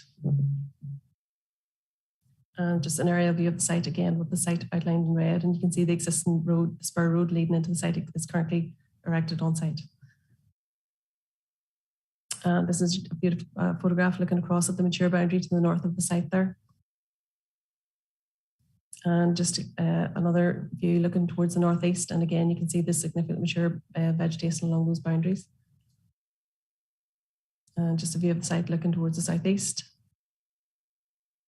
And these are other buildings in the, within the industrial estate, looking toward land to the south of the application site. And just another view of those existing buildings in the industrial estate. And that's a photograph of view of Charlestown Drive, just looking up towards Charlestown Road. And that is our proposed site layout. And you can see that parking and circulation space to the front of the actual building. And then you can see the green areas where there's grass proposed and vegetation being retained to the north and the northeast. And that's just a section of floor plan of the building proposed. And that's the elevations of the buildings proposed. And that concludes the presentation. Thank you.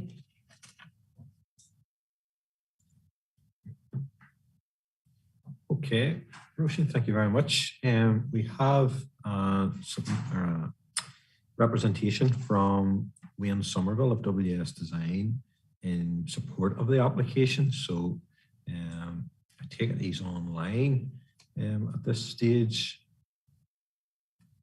You can maybe confirm that.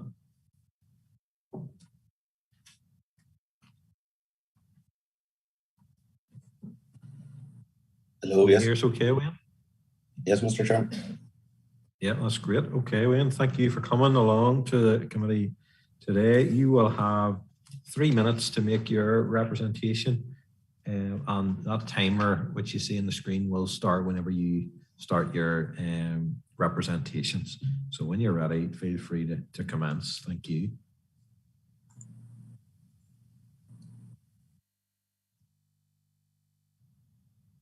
Thanks, Mr. Chairman, many members. Yes, I would just like to say that all matters have been considered and that we agree with the planning's decision for approval. The main objections around the noise were looked at quite considerably with environmental health to the extent that they actually done sound testing at the existing premises of Oakleaf and sound tested each individual process.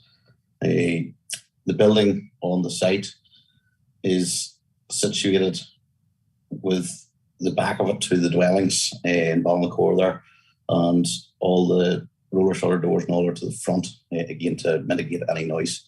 And just free for any questions that the members would have.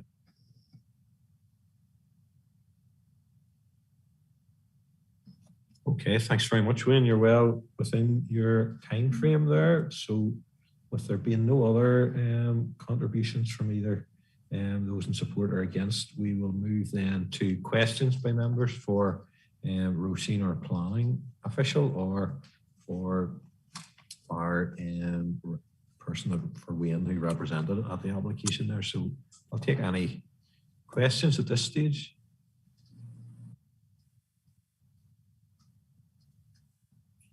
Okay, nobody any questions at all. Councillor McAlinden. Thank you, Chair.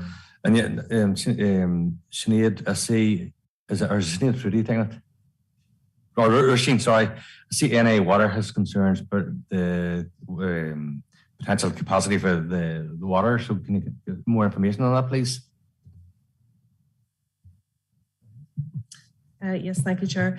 Yes, they had concerned about the file sewer network capacity issues, and it was really to do with the infrastructure between the wastewater treatment works and the site, not necessarily the wastewater treatment works. So they asked for the submission of an impact assessment to ascertain whether there was any solutions that could be agreed.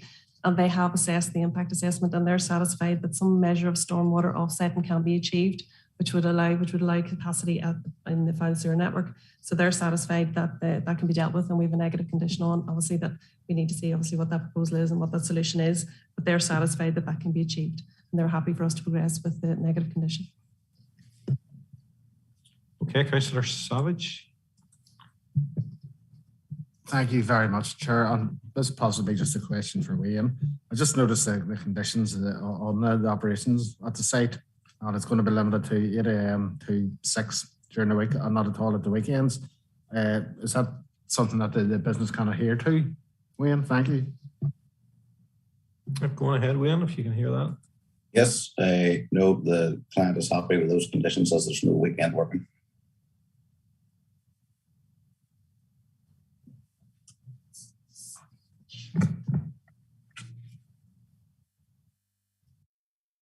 Yeah, thanks, Chairman. Thanks, Roisin. And I suppose, Roisin, just in relation to the site, I'm assuming this is an industrial site and the roads existing into this, and it was envisaged that this was, broken into separate units, fully serviced, and really we're dealing with the sort of the detail, the actual use has been sort of established.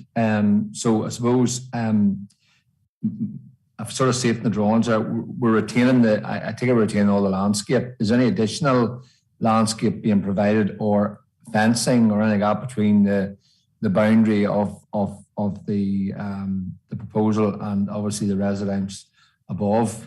And I suppose that from looked at landscape is quite mature, and I'm assuming that it in itself sort of does create that buffer, between the residential and the proposal. So I suppose just clarify those couple of things. Thank you. Yes, thank you, Chair. Yes, this is zoned industrial land, so it is zoned for industry in the area plan. The road network is in place, and that spur road is there. It's approved and built. So yes, this was sold as a service site. In terms of the landscaping, yes, there is mature landscaping along that northern boundary, which backs onto Ballinacor Meadows. Those trees are approximately 6 to 7 metres in height. They are very mature, and yes, they are being retained. All of that vegetation that you see is not being touched. It's being retained. The building is sitting between, at different points, obviously between 17 and 12 metres back from the edge of the site, and there is an existing boundary fence to the back of the vegetation. All of that's being retained. It's not being touched.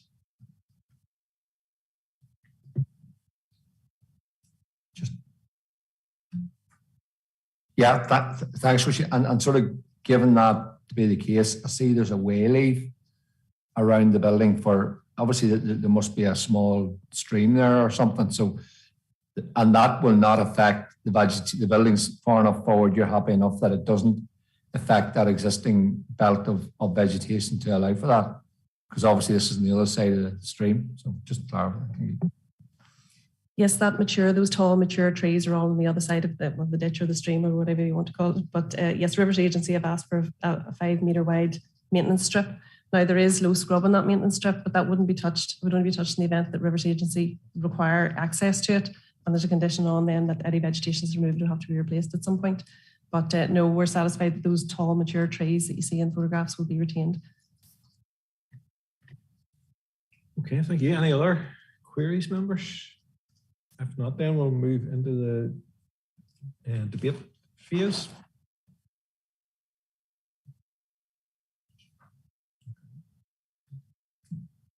Councillor Nicholson.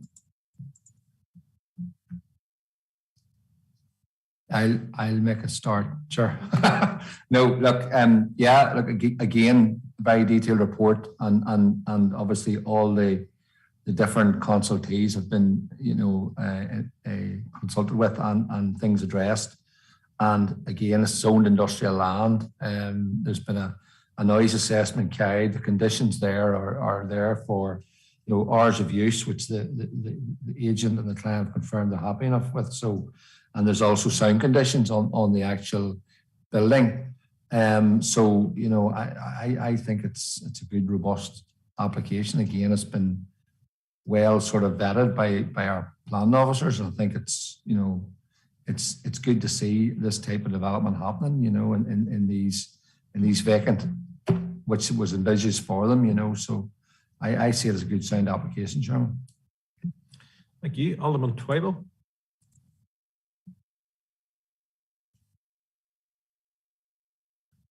Yes, again, Mr. Chairman, I'm very happy to support that comment and that proposal.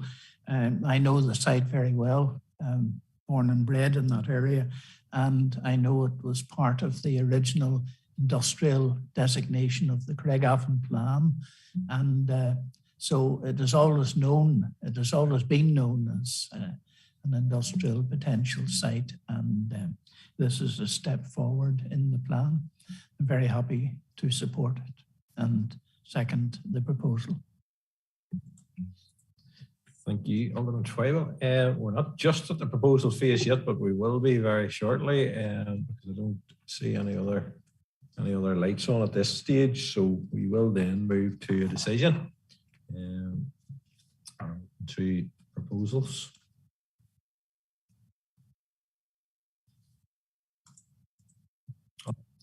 Well, in the circumstances, having stated my case, I'm happy to propose. Okay, we have seconded then. Councillor Nicholson has seconded. That's okay. Any other proposals? No. Okay, if not, then we'll move to Appendix 5 then, which is an application for approval, and it is taken by Trudy.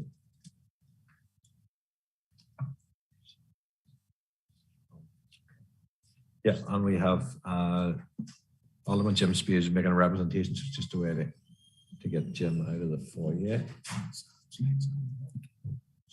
Sorry, Councillor Nichols. Yeah, look, Chairman, as you can probably see from the photographs, we have an advice centre very close by this application.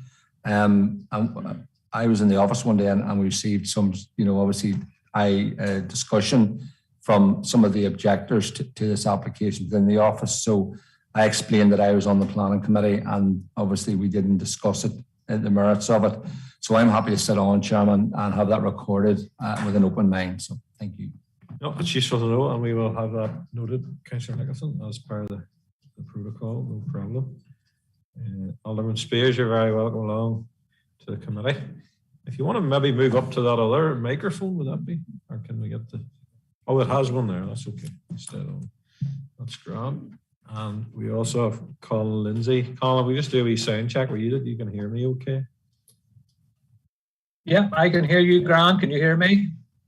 Yep, thank you. That's great. Thank you. Okay, then we're good to go then, members. Trudy is on this one, and I will just bring Trudy in now. Thank you. Thank you, Chair. This application relates to the retention of an existing pigeon loft and is before you this evening as it was called in by Councillor Hanlon. Members are advised that since the papers for this meeting were circulated, a further objection has been received. The points raised in the objection have been made in previous correspondence, but notwithstanding this, they have been summarised and considered in an addendum report which has been circulated in advance of the meeting. The application seeks the retention of the existing loft, which houses 30 birds, located to the rear of number 92 Main Street, which is a domestic dwelling. The site at present includes 2 other lofts, which are mean for 120 birds, and a domestic garden. Officers have been advised that the third loft to which this application relates is to improve the welfare conditions of the birds. Members are advised that the objections were received from and on behalf of 2 objectors, and their main objections have been detailed and considered in the report circulated. However, these relate primarily to the location within a built-up area and the potential nuisance from noise and droppings. Members are advised that environmental health were consulted and following clarification from the applicant regarding issues such as the number of birds, their exercise patterns, Litter disposal advised that they had no objections to the proposal. Members are advised that the objections have been fully considered. The consultation responses were favourable, and officers are of the opinion that the proposal meets the policy requirements of PPS 7 addendum and the SPPS. And on this basis, it is recommended that members grant planning permission. And I'll just take you through the slides.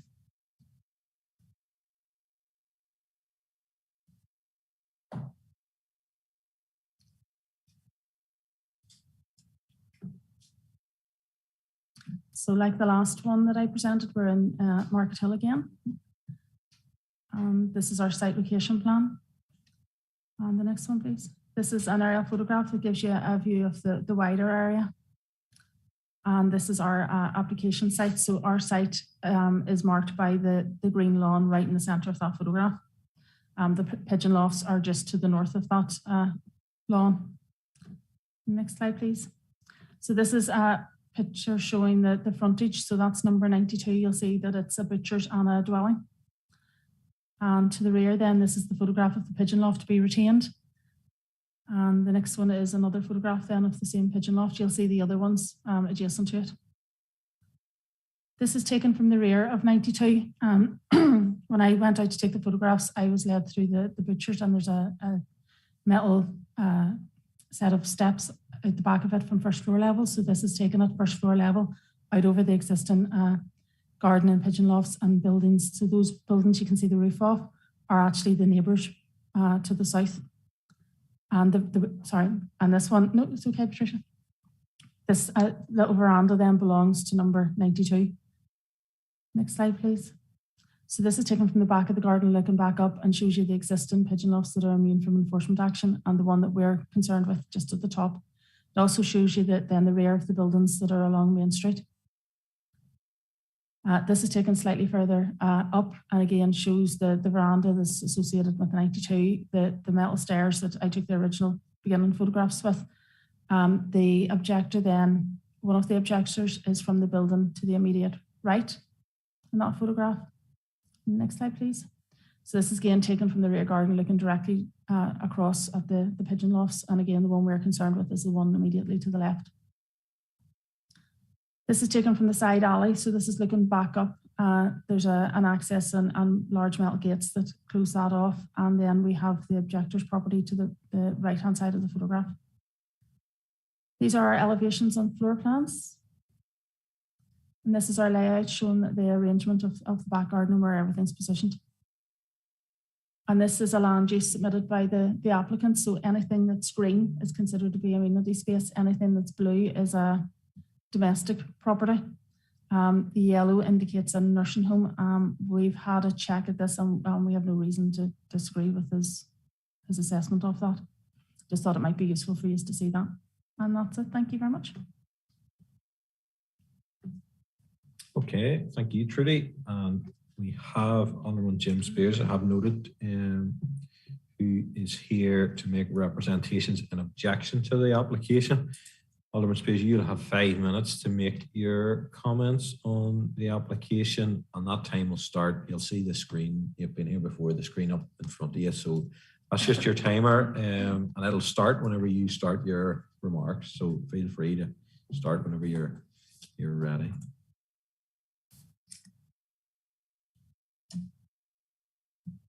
Right.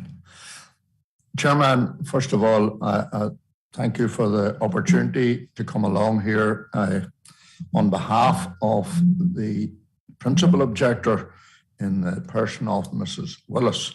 Now, Mrs. Willis is the owner of an adjoining property, has been referred to, and I know the area particularly well.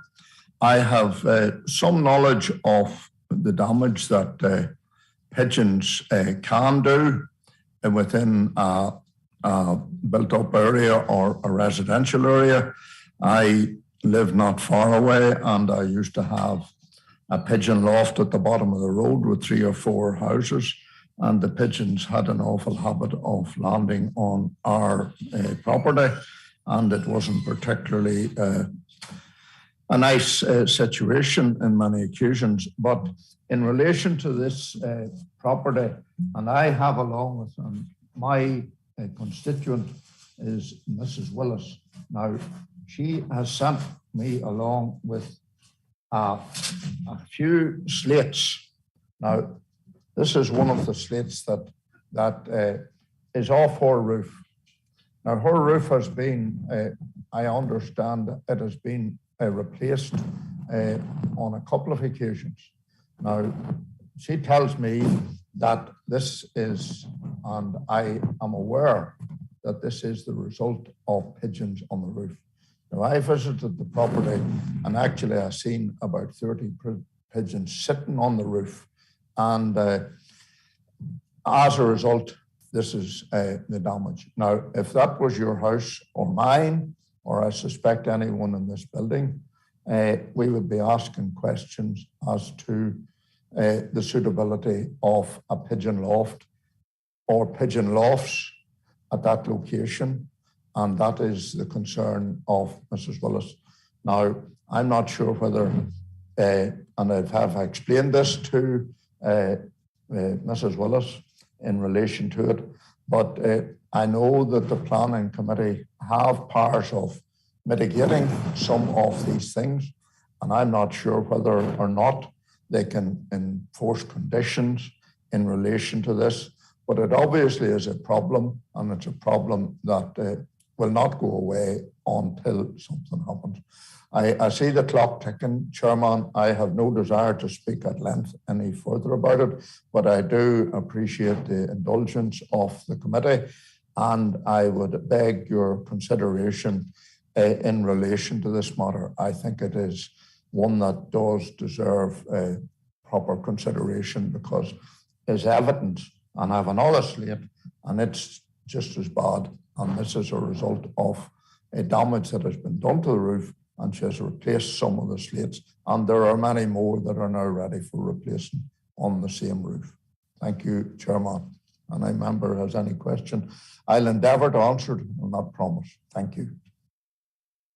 Thank you. I suppose you're well within your time, but just, I suppose, to clear the slate, not to use a pun, but we do have a policy where evidence, no matter how it's brought, should be submitted prior to the meeting. So I have to mention that any information, we had videos earlier which were submitted in good time. So I have to mention that anyone appearing before the committee must bring any evidence they wish to bring, prior to the meeting. But it's just to put that on the record. But your points have all, of course, been noted by the members here. And at this point, we will move on then to Colin Lindsay, who is going to make a representation as the agent in support of the application. So Colin, in the same vein, your time will start as soon as basically you start talking, and there should be a 3-minute timer up on your screen as well there. So when you're ready, feel free. Thank you. Good evening, everyone. I'm obviously speaking on behalf of the applicant here. I would fully endorse what Trudy has said about the pigeon loss and agree with her recommendation for approval, obviously. These lofts have been in this site from the 1970s. The large loft that was on Trudy's picture was constructed at the end of the 70s. Smaller one was constructed at the end of the 70s, and then the large one was constructed at the end of the 1990s. The number of birds does not vary with this new loft. In fact, I've just been speaking to the applicant, and he's reducing his number of birds. He's retired now, has more time to spend with them, so he's concentrating on quality, and the number of birds is coming down. This retention of this new loft is not an intensification here. It's allowing the man to continue to do his hobby. With regard to the damage to the roof, it would seem unusual that that property is the only property in the area that has had its roof damaged. The applicant's own property has no damage to the roof. The pigeons, only the racing pigeons, get out to exercise an hour in the morning and an hour in the evening. I think there's around 30 birds in total get out to exercise at the minute, 15 in the morning, 15 in the evening, that sort of level. The rest of the birds don't get out. They're breeding stock or young birds. So that's really it. I think it's just important to emphasise that the existing laws have been there from the 70s. They're immune from any kind of enforcement, and not allowing this new law, which gives the birds a higher quality of life, and actually waste and droppings are better dealt with environmentally in this new loft. It really makes little difference. The birds will not. There'll still be birds here. There'll still be pigeons at this site, but hopefully you'll see fit to approve the retention of this loft. All right, thank you. Thank you, Colin, for your presentation. And we did receive written representations and objection also from Elizabeth Wiley. So they have been circulated and noted by the committee. I think at one of the last meetings I'd failed to mention the fact that written representations were received, even though we all had sight of them. So it's just to get that on the public minute that has been received from Elizabeth Wiley. Moving on, then we will we'll open the floor then to questions for either the planner, the councillor in support or in objection to the application, or the agent. So I see Councillor Savage. Thank you. Thank you for the report, and also to Alderman Spears and Colin for their interjections, shall I say, representations. Colin, if I could ask you for a question, I was going to ask you in relation to the life of a racing pigeon. You alluded that they get out for an hour in the morning and an hour in the evening for exercise. And is it common for them to roost when they're out in that exercise? I've no idea what the situation is. Do they just go out and fly for an hour and straight back into the coop? Or is there potential for them to roost in any of the locations around Market Hill? I'm not sure if you'll be able to answer that, but maybe you will. Thank you, Chair. I think my understanding is that they're keen to get back in. They're exercised when they're hungry, and they basically come back and they're mad keen to get back into the loft and get fed. I'm sure they do land on other properties and then come down in. I don't think they come down into the loft every single time, but I don't think they don't sit on the neighbouring properties for hours on end. They arrive back into the loft to get something to eat. Okay, Trudy, you have a comment to make there? Yes, thank you, Chair. Members will maybe remember that we dealt with the pigeon loft back in 2018, and at that time the same question I think was asked, and the advice that we were given under that one was that they tend to go out, they go for a fairly lengthy fly, they come back, they tend to land on their own loft and then go in. Now, I don't know if that's any use to you, but I'm fairly certain that's what the presentation at that time told us. Thank you. Okay, thank you. Councillor McAlinden.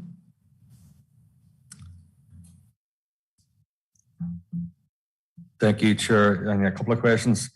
Trudy, how many pigeons are housed in the loft at present, or have you any idea how many are they hoping to have, more or less? And the second question is, Alderman Spears provided evidence. Have you any other evidence of damage done to properties in the vicinity? Thank you.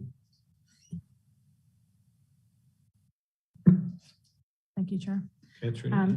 Yes, at the moment there are 120 housed in the existing older lofts. I'm just going to double check that for you. There's 30 in this one.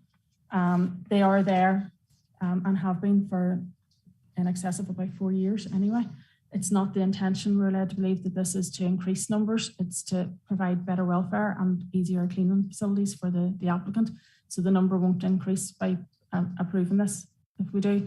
And in terms of the evidence to damage to other properties, the only evidence that we were supplied with was photographs. There was no evidence to structural engineers reports or anything that we were given to consider. So as I say, we've considered it, but we didn't give significant weight to it in the decision-making process. Could I perhaps speak there on the number of pigeons? One wee second, Colin. It's just a procedure where I have to, or a member of the committee has to bring you in if a question wants to be directed to you.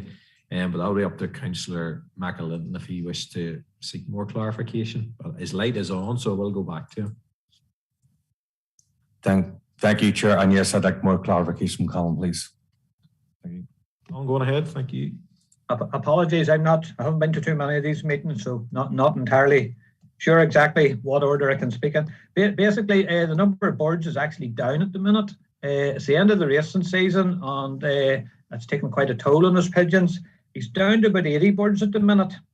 He doesn't actually intend going back up to big numbers again. He has retired. He used to work in the butchers. The mill drew off the butchers, but he's concentrating on quality here, not quantity of birds. So he's about 80 at the minute. He doesn't think he'll go back anywhere near former levels. He thinks 90 birds would be sufficient in the future. Okay, Councillor Nicholson.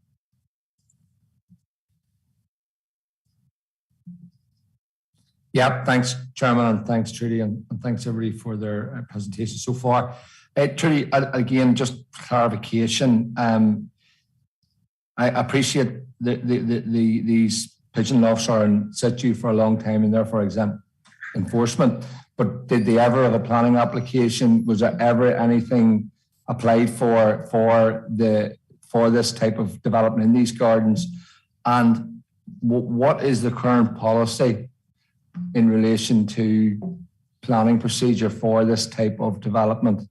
And the final one is the old people's home, the retirement home that is adjacent to it, is that considered residential in the context of the close proximity of it to this activity?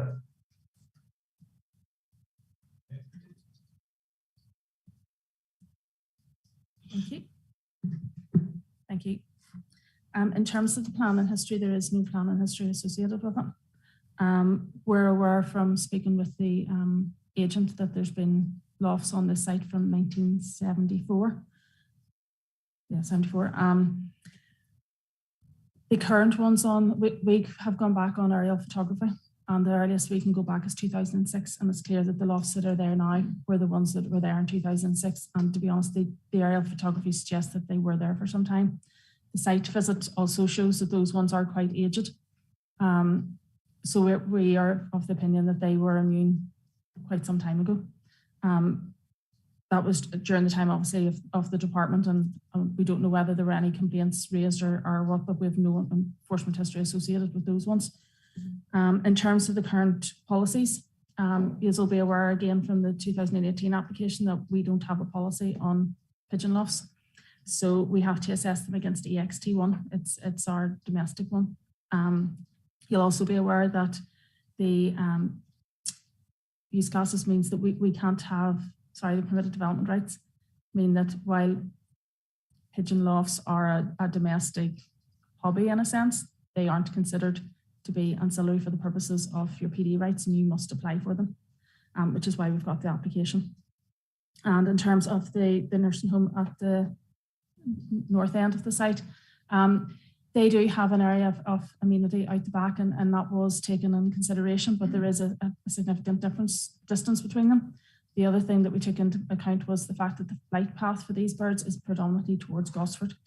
So they seem to take the scenic route out of the village and around Gosford and come back in the lower end, so they ought not to be straying too far north. So we have considered mainly the properties to either side. Thanks, Trudy. Councillor Nicholson, I'll let you again. Yeah, thanks, Trudy. And as I say, I wasn't in that committee. I do recall that committee, and that's why I just want clarification, because I remember it's a while ago. It was our first term, I think, that application came in front of this committee, and I missed it for some reason. But anyway, look, thanks for the clarification. And as I say, I understand what you're saying in relation to the alleged damage to the property. And if we look at the photographs, it to me, and I'm no expert in pigeons, I have to be honest here now, I know very little about them. And but looking at the site photographs, it does look like that roof is a different colour to other roofs. And without obviously seeing it, it does look like it potentially could be the person is the objector is complaining about. And I'm just kind of thinking to myself, like, in relation to, was that taken into consideration? Because obviously it's clear from those photographs to me that there is something on that roof, and it didn't get there by magic. It has to have come from somewhere. And I suppose the proximity of I know it might be, this might be a planning material consideration. You're going to tell me that probably. But basically, it's clear from the photographs to me, I know how other members feel, that there's definitely something different in that roof. And I can understand that was my roof. I would be, not overly happy about it. But I would just, if you could expand on that, was that taken into consideration? Or is it totally not a consideration of planning? It's a separate issue altogether. Thank you. Yeah, Trudy, thank you. Thank you. Yes, if Patricia could go to slide 6 for me. I did notice the same thing out on site, that one roof, but this is the thing, it's that one roof. There doesn't appear to be the same discoloration with any of the other roofs along that row. While the objector has said that they're of the opinion that this damage is being caused by the pigeons, we have no evidence to substantiate that. We don't know whether it's this particular applicant's pigeons. We don't know whether it's other birds in the area. But that one photograph shows the rest are all predominantly quite dark, and this one does have patches on it. It could be some other reason that roof is being affected by this more than others. But we didn't have any evidence before us to suggest that it was definitely these pigeons. And as Mr. Lindsay has pointed out, there's no more than 46 of these birds that are ever let out. The rest are kept in. And at that stage, they're out for no more than an hour each time, and in 2 batches. So the 46, it's 46 birds out for 1 hour. While we're talking about potentially 150 birds housed in these lofts, at no point will there be any more than 45 out for any longer than an hour.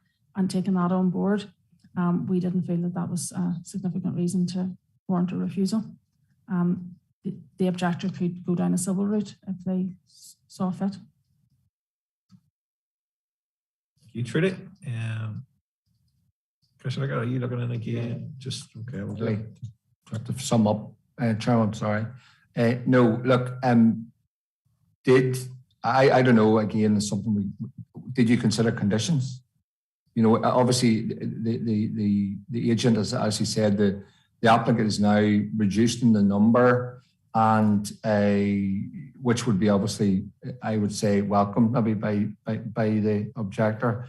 And also, if there was any, like, I'm not aware of any mitigation measure or something that can be done suppose in interest of being a good neighbour, that type of thing. And as I say, like, the enforcement element is a massive, weight in this application, because obviously the main block of the 120 pigeons is established. So therefore, I'm just wondering, again, this is completely new to me in this committee, and we don't have a policy. It's very difficult to find a direction out of this. I'm just trying to tease around and see what has been thought about in relation to this process to bring this to us as approval, in relation to trying to maybe deal with a problem, if you like. Sorry. Thanks, Jude. Thank you. We did consider whether we could have any mitigation measures and whether it was appropriate to put conditions on. In the end, we felt we couldn't enforce conditions because this application seeks the one loft for 30 birds. There would be nothing to stop them moving those birds between the 2 lofts. And if we were to put a limit on the number, in theory, if there was a complaint, we'd have to go out and count the birds, which ultimately would mean having to let them each one out. So it's not practical, so we did consider that. Now, there is another issue with this in the sense that those old pigeon lofts, they will have a limited time span. You can see them in the photographs, they are starting to show their age badly. if they should want to replace those, they will need a planning application for those. You know, and you'll notice from the photographs that this new loft is designed in such a way that there's vents in it. There's a tray at the bottom that lifts out so that the litter's easier managed. It's much cleaner, it's much tidier. So, you know, the other ones will come to their lifespan. And as Colin has said, it's likely that the applicant will run these down as he's reducing the number of his birds. So we didn't feel it was appropriate to put conditions on. We didn't feel we could enforce them. Okay, thank you. Move on to Councillor Toman.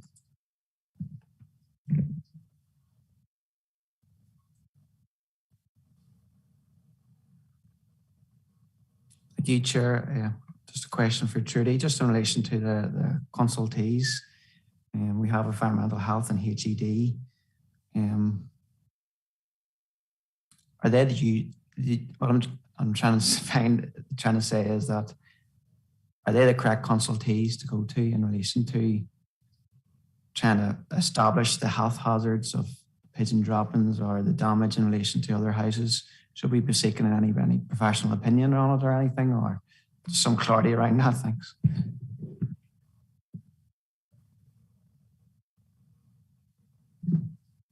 Thank you. Yes, Councillor Toma, it would be standard practice environmental health look after human health. So we go to them for any application that we have concerns about that. Historic Environment Division, we consulted them because there's listed buildings nearby. And to be honest, they would have raised with us if they thought that the proposal was going to damage those. So we got kind of a 2-for-1 in their comments coming back with no objections.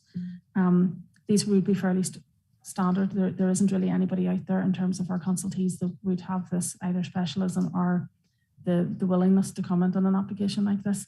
As I say, we do have to assess them against the extension policies, so it wouldn't be an extensive consultation process that we would carry out.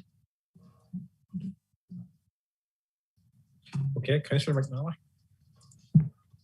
Yes, thank you, Mr. Chairman, and I'll be brief. Just Trudy referenced the previous application back in 2018, and I do remember some of the discussion.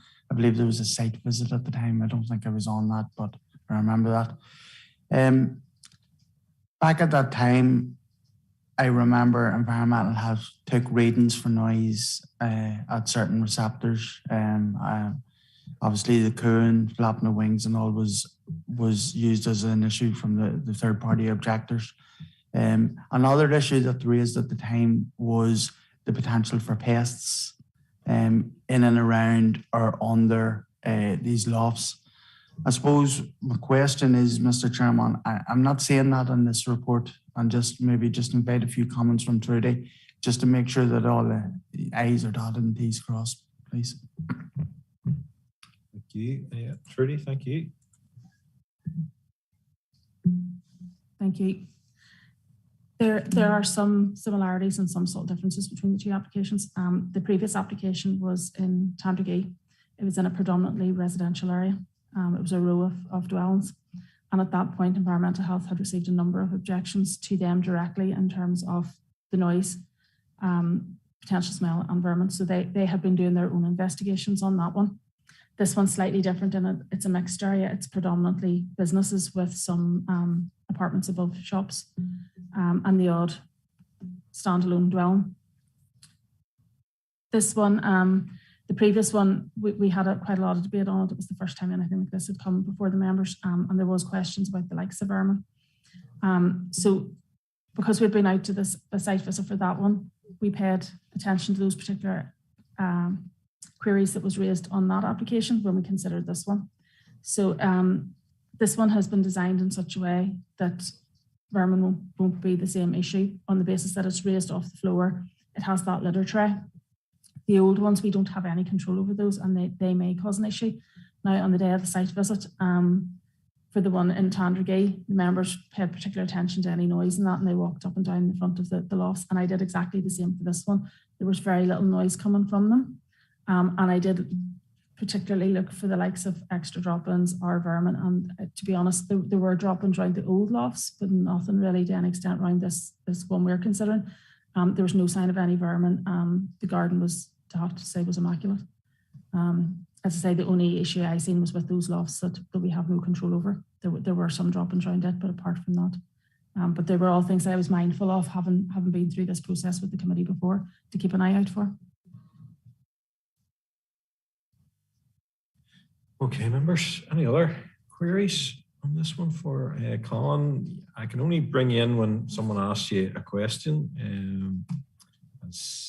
I suppose one question I would have, and I don't know who can answer this, but what's, in general terms, I've dealt with a number of cases where there's been power lines involved and just generally birds resting on them and causing issues with droppings down below. One of them was, in particular, was over play equipment at a play group, but very little could be done in that regard. I'm just wondering, how do we discern between, if someone's reporting damage via drop-ins, how do we discern, what test do we use that's where it's coming from? Albeit, yes, in this instance we have a pigeon loss, and that's quite an obvious, location or an obvious sort of route along that. But there are instances where we do have lots of different types of birds resting on roofs and that. I'm just wondering, just purely from the procedural perspective, what test do we use to discern, who, or not who, but what is responsible, and what weight do we give to that then? I'm not sure if it's for Colin or Trudy, but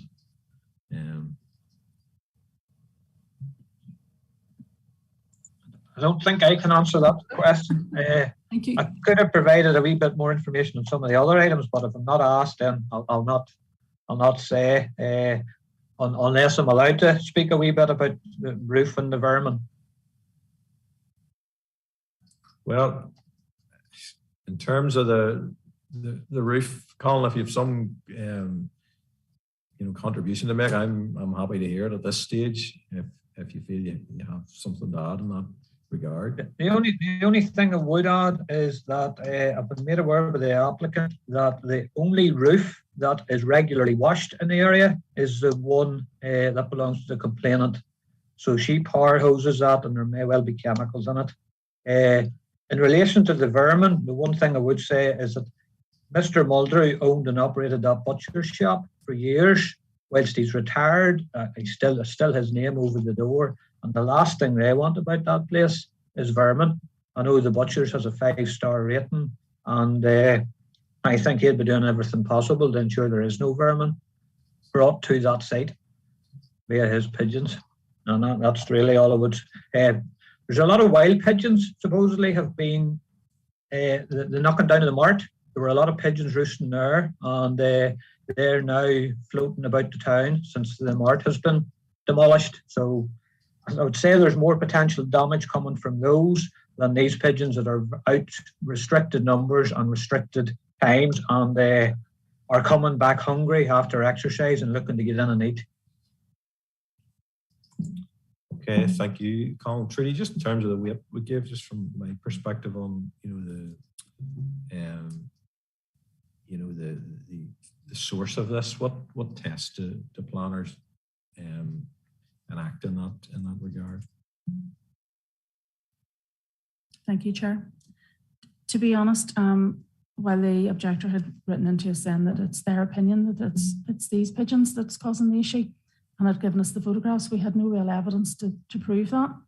When I was on the site, the lofts appeared to be closed up, and there were pigeons in close proximity to it, so they didn't appear to be the applicants. But to be honest, there's no way of knowing for definite, because you can't identify a pigeon who it belongs to at that kind of distance. As I say, there was no evidence supplied to us that we could robustly consider to figure out if this is where the problem is coming from. And as I say, no more than 45 are allowed out for 1 hour at a time. So we took that on board as well. Thank you. Okay. I suppose just for Alderman Spears, in terms of what Colin has said, in terms of the washing of the roof, whether that's the case or not, would it be an assumption that it's washed because it's dirty due to drop-ons, or is it a general? Are you aware of any washing schedule for that roof, or why that would be the case? Just I'm curious just to understand that. Well, Chairman, I wouldn't be aware of the details, but I don't suspect you would wish it unless it was needed. And my understanding of it is it was because of the pigeon droppings. Now, I have no particular knowledge of the substance of pigeon droppings, but if it dropped on your car, I suspect it would be good advice to get it off fairly quickly.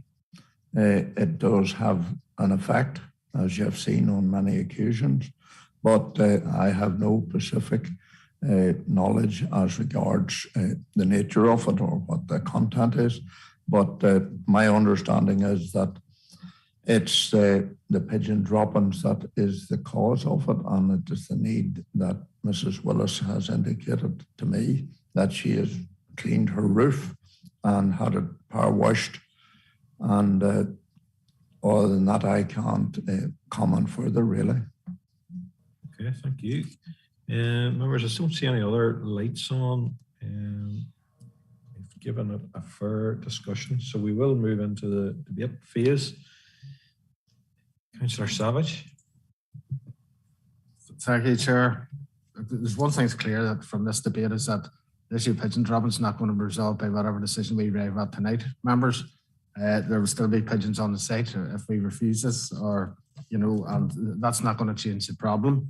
Where I'm at is that, you know, the applicant has alluded to that they're going to reduce the number of pigeons. It appears from what Trudy said that this new pigeon loft has better facilities than the previous ones. If we were to refuse this, the applicant could simply move them birds into the existing ones, and there's nothing we would be able to do about that. So, you know, from that point of view, whatever decision we arrive at is not going to appease any objectors to the issues around droppings, possibly. And from that point of view, you know, I am minded to accept that the recommendation is outlined because it's not going to address any of the concerns that have been raised about pigeon droppings tonight. So that's sort of my opinion on it, Chair. Thank you. Thank you. Any other views, members? Wish to express? Okay, don't see any other lights on, so we'll move into the decision phase. Are there any proposals? Now's the time to put them forward. Councillor McNally. Yes, thank you, Mr. Chairman. And just during that question phase, you know, Trudy alluded some of my fears. So I'm content that the officers have got it right on this occasion. So therefore, I'd propose a recommendation. Okay. Thank you. Anybody to second that proposal? Okay, Councillor Savage. Thank you, Chair. I'll not continue the suspense. I second the proposal as outlined in the report. Okay, so we have an active proposal there on the table. Any other counter proposals or anyone in disagreement? No. That being the case, then we will accept the recommendation of the planners, and we will, for the sake of time, I know we usually break around 6, but because we have, for Appendix 6, because we have a person representing, we'll maybe take this application if there's agreement to do that, and then we can take a break up. Okay, that's fine. So we'll move on then to Appendix 6, and that is being presented by Kyle Elder, LA 08 2021 0337. And everybody's here that should be here. So Kyle, when you're ready, you can commence your presentation. Thank you.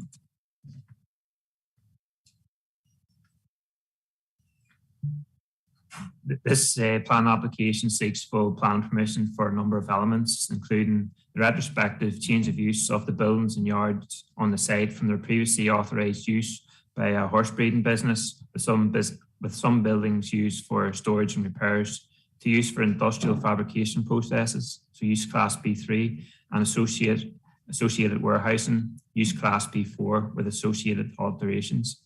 The retention of porta cabins for ancillary office and canteen use. The retention of a new access from Old Mill Road and internal site road. The retention of the extension to the site compound and fencing to the south of the site. and the erection of a new combined heat and power unit to the south of the access lane with associated site works and landscaping. This application is before you this evening as it's a major planning application. Members are advised that since the papers for this meeting were circulated, further correspondence between the agent and the Environmental Health Department have been received. Environmental Health have advised that they're content with revised operating hours. This correspondence has been considered in an addendum report, which has been circulated in advance of this meeting. Officers have taken that members have read the report in full, including the addendum, and so this is a synopsis only. The application site is located on the outskirts of Scarva, outside the designated settlement limit as defined by the Banbridge New and Moore Area Plan 2015. The site is therefore located in the countryside, is approximately 2 hectares in area and contains 8 buildings and 2 porta cabins. The existing lawful use of the site is for the commercial breeding of horses, which was established under Plan Approval Q 2002-0953F. The breeding of horses, stud farms, and livery stables are considered economic development, albeit sui generis uses. In this context, the principle of development has been assessed against policy PED 4 of PPS 4 as it relates to the redevelopment of an established economic development use in the countryside. 3 of the buildings are required for fabrication. 1 is to be used for painting, and the remaining buildings are for storage and warehousing associated with overall general industrial use. In addition, 2 porta cabins for office and canteen use have also been provided on the site. Officers are of the opinion that the proposed Class B3 and Class B4 uses are acceptable in principle, and the policy PED 4 of PPS 4 is satisfied for the reasons outlined in the report. The proposed combined heat and power unit is to be located along the access laneway. It'll have background from existing vegetation and will have screen planting to aid its integration. The principle of development for the CHP unit has been assessed against policy RE1 of PPS 18 and is also considered acceptable. Officers note that the pre-application community consultation report detailed that amenity concerns were expressed in relation to noise. Subsequently, the applicant has implemented mitigation measures on the site, including the installation of acoustic fencing and an updated extraction system for the painting workshop. The retention of these mitigation measures is proposed in this plan application. Noise impact assessment was submitted and has been considered by the Environmental Health Department, and no concerns regarding residential amenity have been raised. Officers consider that appropriate conditions to protect the amenity of residents have been suggested in the report. The new access is considered to be a betterment in terms of standard and is also removed from residential properties, unlike the previous site access, which was adjacent to residential properties. So this new access is considered to have amenity benefits as a result. DFI roads are content with the access arrangements, and officers have recommended the inclusion of a condition requiring the previous access to be permanently closed. The site is also adjacent to a scheduled monument, the Danes Cast, which is a scheduled monument of regional importance, afforded protection under the provisions of the Historic Monuments and Archaeological Objects Northern Ireland Order 1995. The Historic Monuments section of HED have expressed no concerns following a 5-metre buffer zone being included in the yard between the scheduled area and the working area of the yard. The site is also in close proximity to Scarva House, which is a grade B+ listed building. The historic building section of HED advised that given the separation distance from the listed building, they have no objections to the proposal. DFI Rivers have raised no concerns regarding flooding or drainage, and DAERA have expressed no concerns in relation to natural heritage interests. Members are advised that no letters of objection have been submitted regarding this plan application. Overall, officers consider the proposal to meet the policy requirements of the SPPS and all other relevant planning policies. And on that basis, approval is recommended for the reasons outlined in the report and subject to the conditions suggested in the report and the addendum.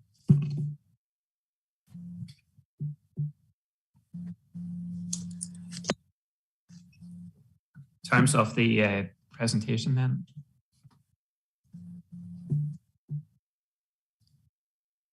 So this slide just shows the location of the site in the general area. You can see that it's just located southeast of the settlement of Scarva, but is in a rural area. The next slide again just shows a closer view of the local area.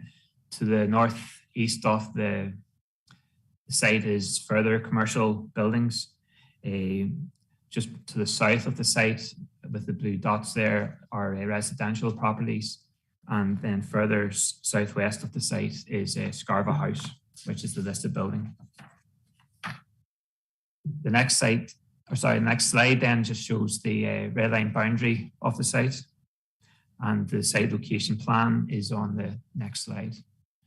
So just in terms of the site layout, the new access runs along the northwestern boundary of the site. So vehicles drive along that boundary and enter the site at the rear. The new office, the new porta cabin, you can see it on the photograph there, is at the rear of the site as well as the car park. And in the background there is building number 5, which would be the main fabrication building. And then to the very left, you can just make out then the canteen building. So you can see that the new buildings are subordinate in scale to the existing buildings that were on the site previously. This is just a further contextual photograph, and again, you can see some of the acoustic fencing there to the left. And if you follow that round to the building beside, you can just make out the residential properties and again, acoustic fencing there to protect those properties. The next slide then, so that's just the rear elevation of the canteen building. The next photograph is building number 8 as listed, and it's used for electrical storage and for fabrication purposes. The next building is buildings referred to as building number 6 and 7. So building 6 is to the right and used for storage. Building 7 is to the left and is used as a paint shop. The next slide then, to the left-hand side is building 1, and to the right-hand side, building 2, which are used for storage, and building 4 there in the middle, which is a fabrication shed. Again, this is just another view of building number 2 and building number 3 then, which is used for the storage of materials prior to painting. The next slide then just shows a yard which is adjacent to the Old Mill Road.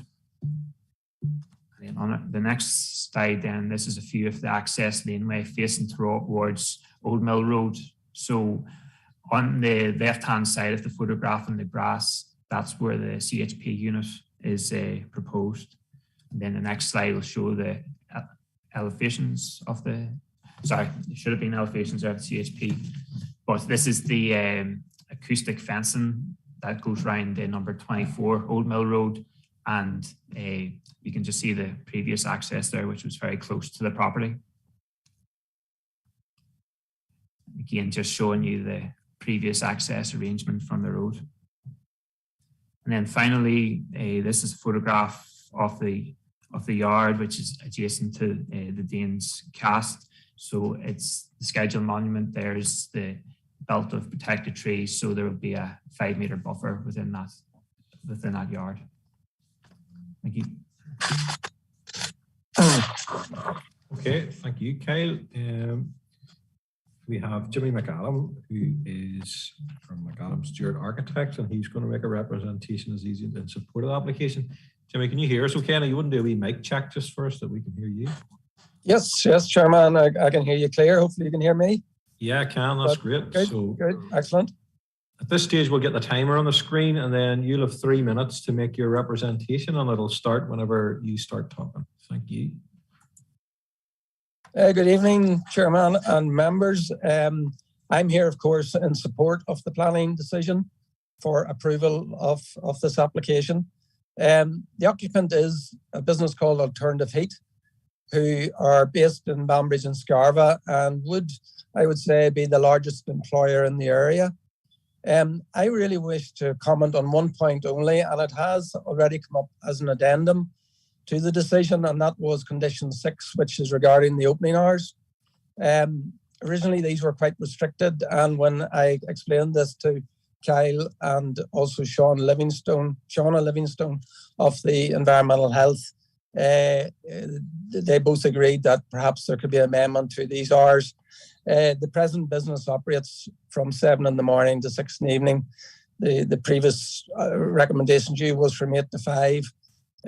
You'll see in front of you this evening a recommendation that the hours be restricted to 7 to 6 Monday to Friday and 8 to 1 Saturday and closed on a Sunday. So we're very happy with this. Alternative Heat are very happy with this, and if you are in agreement, the approval can go forward on that basis. I have nothing else to add to that, except there's been extensive research done on this through studies by expert consultants, some of the agencies of your own agencies as well, and all have come out very positive and in support of this application. I would therefore be grateful if the councillors would consider these revised operational hours and also agree with the planner's recommendation to approve. Thank you, Chair and members. Thank you, Jimmy. You're well within your time, so appreciate that. We will now open the floor to members for their queries and questions. Councillor McNally. Thank you, Mr. Chairman. And I suppose the obvious question is to invite a few comments from the planning officer just around those times that the gentleman there on the screen spoke about. There was no hours indicated for Saturday. Are you happy with that? And also that 7 to 6, I think, was what he requested during the week.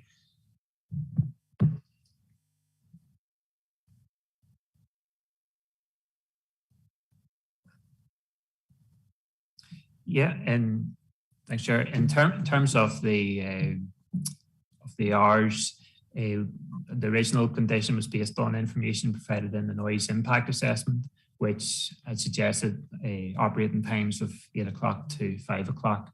So subsequently, Mr. McCallum has approached Environmental Health to extend those hours from 7 to 6, and it's actually a reduction on a Saturday from 8 to 1 o'clock, and Environmental Health have no objection to that. Obviously, the original intention was to protect residential amenity, and we feel that the revised condition meets that objective.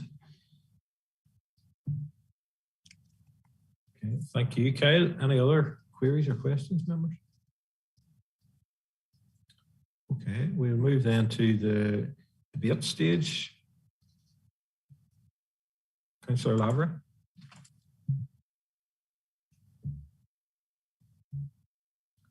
Thank you, Chair. Certainly it was quite a comprehensive report from Kyle, who I think was first time presenting the committee. You certainly set a high standard for yourself.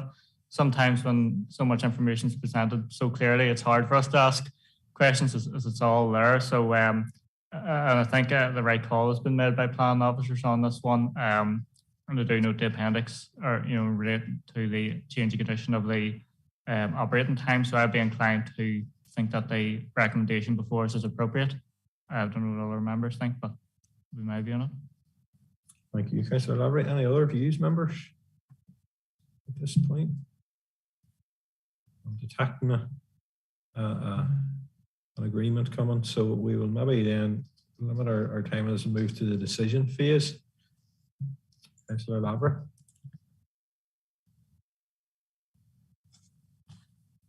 Thank you, Chair. Yes, I'd just like to pose the recommendation before us to approve, noting those the updated times are in the addendum report about opening hours that were previously mentioned. Thank you. Yes, thank you. Councillor Nicholson.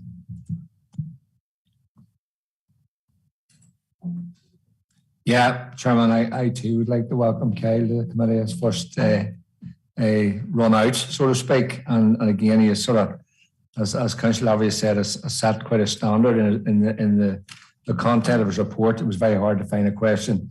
It was very well put across. So I'm happy to second the recommendation, Chairman. Thank you. Okay, members. I don't detect any others. So on that basis, we will agree with the recommendation. I think at this point we'll take a break for 15-20 minutes, and then we'll come back here. And I just also put my record, welcome to Kyle to the committee, and I'm sure we'll be seeing a bit more of him in the weeks ahead. So thank you, members. We'll see you back in about, well, we'll say 7. So if we're back here for 7.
Okay.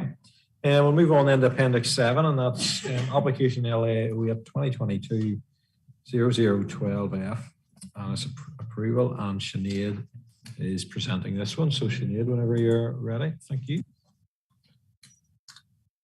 Thank you, Chair. The proposal is for the development of a park and ride facility to facilitate the parking of vehicles and the onward bus transfer of those attending the approved Game of Thrones studio tour at Castlewan Road and the erection of associated reception ticket building. This proposal is to the amendment to the implemented approval to relocate 70 of the car parking spaces from the northwestern edge of the site to the southeastern edge of the site. The reason the application is before the Plan and Regulatory Service Committee is because the application falls within the major category of development, and it also requires the completion of a Section 76 legal agreement. Officers have taken the members have read the report in full, and as such, this will only be a synopsis. The application seeks full plan and permission for the construction of 70 car parking spaces to be used for park and ride purposes in association with the Game of Thrones development at Ninna Studios. The proposal would replace 70 of the existing spaces which would cease to be used once the proposal is constructed. As you may recall, plan approval was granted in October 2020 for the park and ride development in the application site as part of the wider Game of Thrones studio tour development. The approved park and ride facility has recently been developed and is currently operational. Officers have assessed the proposal in the context of the plan and policies, and the principle of development is acceptable. The application has been accompanied by all the relevant reports and assessed in detail in consultation with the relevant consultees. This application does not alter the travel characteristics, including peak times for traffic accessing this development site. The current proposal requires no alteration to the objectives and measures as detailed in the Service Management Plan and Travel Plan. Drainage, impact on the natural and built heritage, impact on the community have all been fully considered and no objections have been raised. The application has attracted no third-party representations. Officers are therefore of the opinion that subject to the conditions attached, this application should be approved. Take me through the PowerPoint presentation.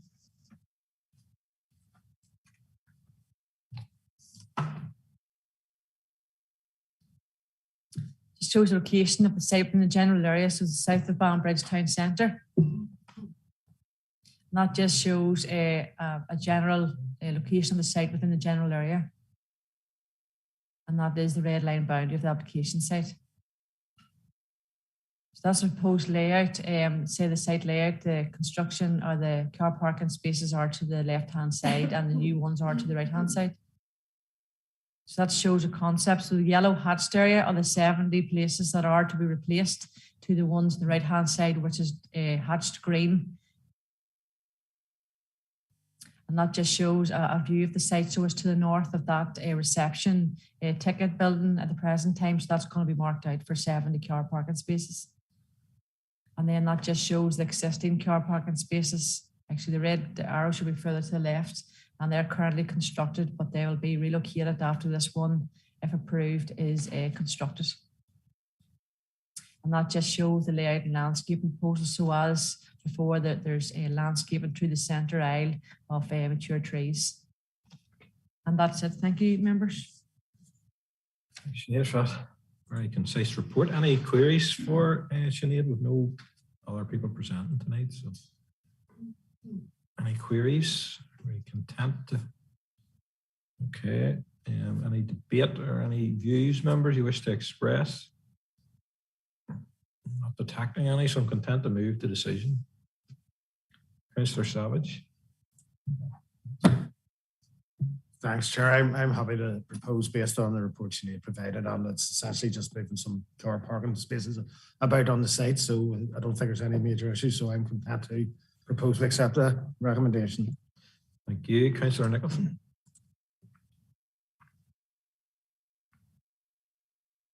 Yeah, Chair, I'm happy to second. Thank you. Okay, then we will proceed then to Appendix 8, which is LAO 8 2022-0513F. Nicola is going to present on this one. So Nicola, you can start when you're ready. Thank you. Thank you, Chair. This proposal is for the erection of a play area and play equipment and 2-metre high fence, and it's lands to the rear of 106 C My Road, Scott Street in Portadown. The proposal is immediately adjacent to Scotch Street Youth and Community Centre. It includes updating an existing play area by providing new and accessible play equipment, improved surfacing and street furniture. The proposal also includes a 2-metre high ibex weld mesh paladin fence and gates along 3 sides, with a timber fence to the south adjacent to Timokeel Grove to be reboarded. The proposed fencing and gates surrounding the site will provide additional security for the site. The site's adjacent to an existing community centre and it is an existing playground. There's no increase in the number of users at the facility, and there's no objections to the proposal. There's no concerns from both DFI roads or environmental health. Planning issues and policies have been considered in full in the planning report under the following headings: the principle of development, design, layout and impact on townscape, impact on residential amenity, access and parking, and archaeology and the built heritage. And officer's recommendation is to approve. And I'll just go through the presentation.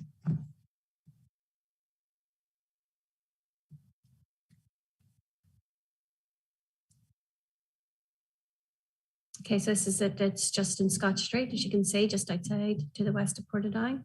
Next slide. This is the site location plan. Next slide. You'll see just the existing play area. Next slide, please. This is the view then from immediately adjacent, looking towards the play area. Next slide, please. This is then a slide looking down towards the petrol station at the front of my road. Next slide, please. And this is at the back of the petrol station then looking towards the site or the access. Next slide. This is just some details in terms of the site layout and the equipment being proposed. Next slide. Just some site details. Next slide, please. Just the elevations without the fence. Next slide, please. The elevations then with the fence. And that's just a proposed image of the details. I think that concludes the presentation. Thank you. Thank you, Nicola. Any questions or queries directly?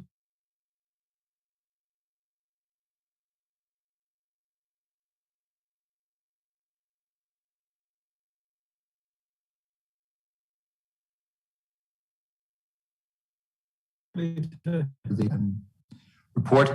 In relation to Nicola, in relation to the equipment, I was just going through them there. Many are fully accessible for wheelchair users.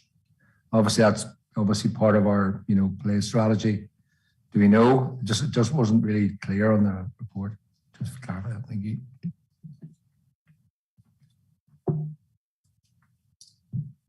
Sorry, I don't know the exact number, but I know there are a number of pieces of equipment which have been identified for accessibility.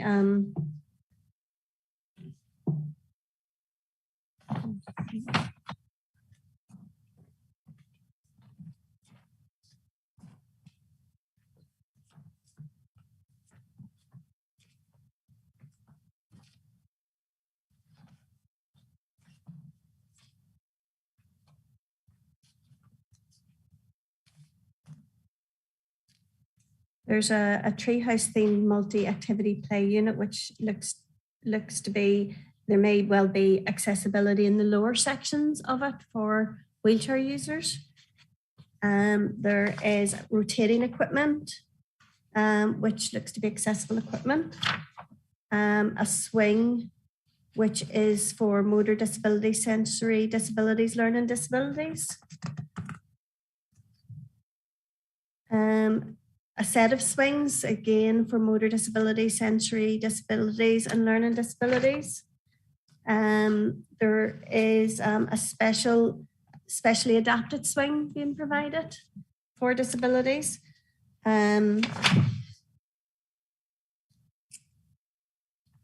Seems to be, and then there are some sort of play panels along inside the site as well, which would be accessible.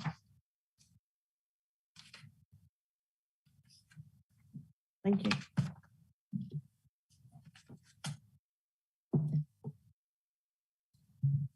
Thank you, Chair. I suppose my queries maybe more in relation to site selection for the playground. I know you mentioned the play equipment.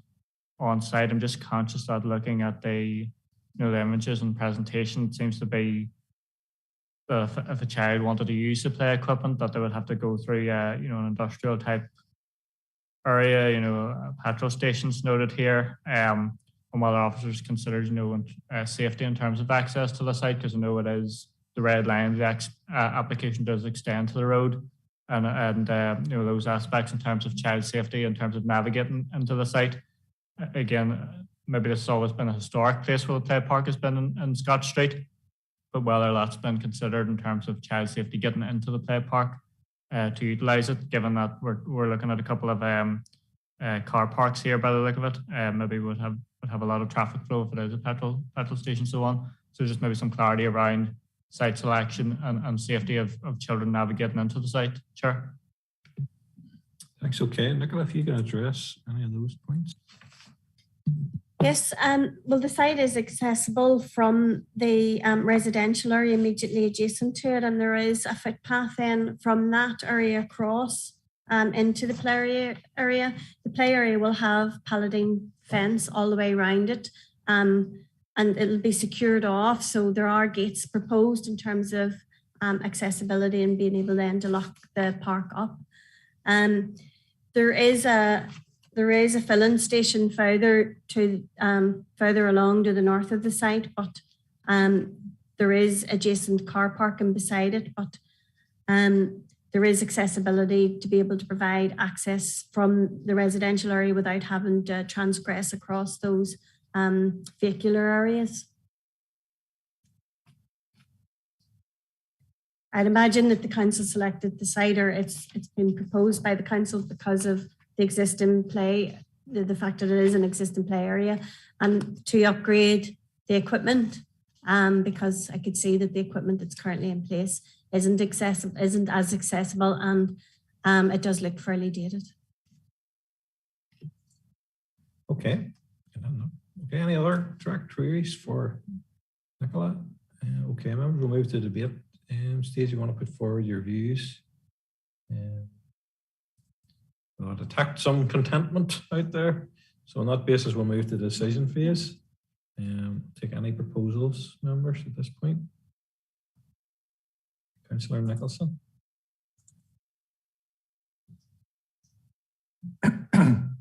Yeah, Chairman, as you said, look, it's a very detailed report, and I think there's general contentment in the committee. So I'm happy to propose the recommendation in front of us based on the officer's report. Thank you.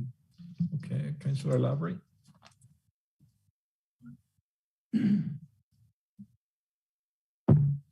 Thank you, Chair. Yes, I'd be content to second that proposal. Again, as sort of noted by the planning officer there, this would mark a step forward in terms of better and more up-to-date and more accessible play equipment, which is essential, albeit this is maybe more smaller neighbourhood type area, so they're a smaller amount of equipment, but it's important that these areas, particularly rural villages and so on, are being thought of and are certainly receiving investment from council in terms of more up-to-date and more accessible play equipment. And my certainly issue in terms of access certainly was contented, I suppose, by the access through the housing developments that kids could navigate through there, and it does seem to be maybe the major housing development in the village.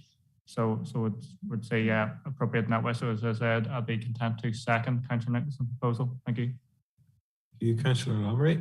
I don't see any other lights on there. So on that basis, we will go with the recommendation to approve, and we'll move then to Appendix 9. And Roisin will be taking this one.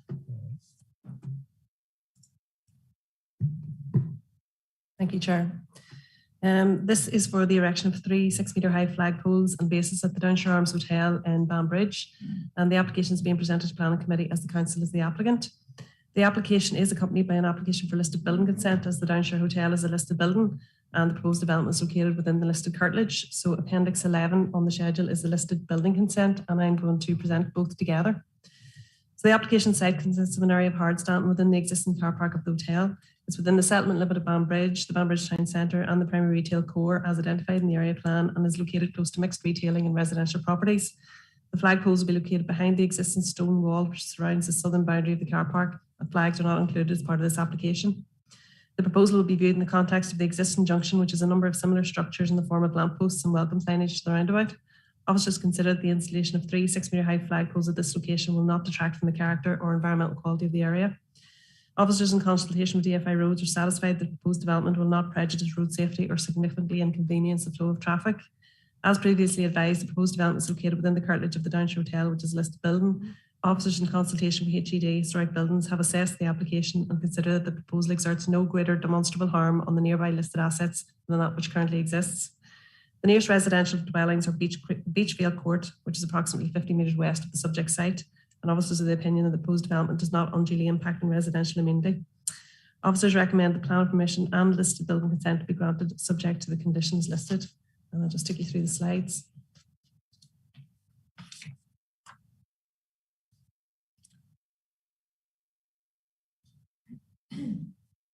And this is, you can see the red dots, just the location of site within the general area.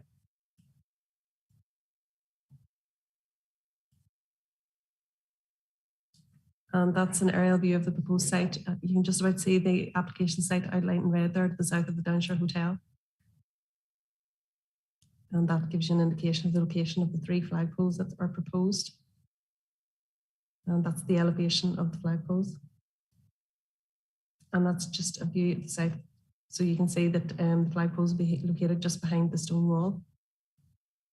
And that's just another view of the site from inside the hotel car park. Again, you can see there are other tall structures there in the form of lampposts, etc.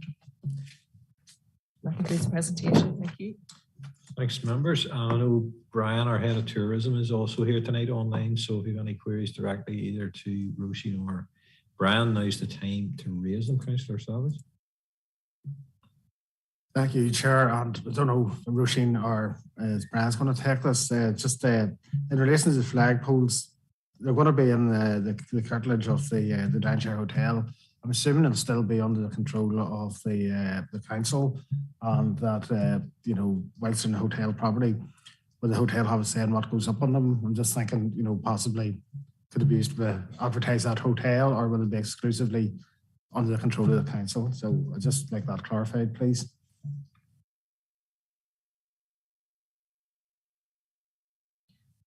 My understanding is that they're under the control of council, but maybe Brian would perhaps clarify that. Go ahead, Brian. Go ahead. Thank you, Chair, and good evening, members. Yes, as Roisin said, these will be in control of the council. There's no intent on advertising anything commercial in any of these.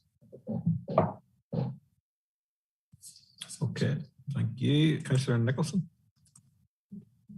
Yeah, thanks, Chair, and thanks, Roisin. And I suppose again, it's sort of back to Brian. And my first question's been answered. I'm assuming the Downshire know we're going to erect flagpoles in the car park, but I take that as read. But no, Brian, this is similar to we had, I think, last month. I think this must be obviously an overall strategy that the council's doing to what they've done in other areas, Armagh included, in relation to advertising events and things like that, just to, obviously I think we clarified that last month. This is the next phase, I assume, of the rollout for these types of flagpoles. I see there's another one coming as well. So obviously this is very much to do with Game of Thrones and events in Banbridge. So thanks, John.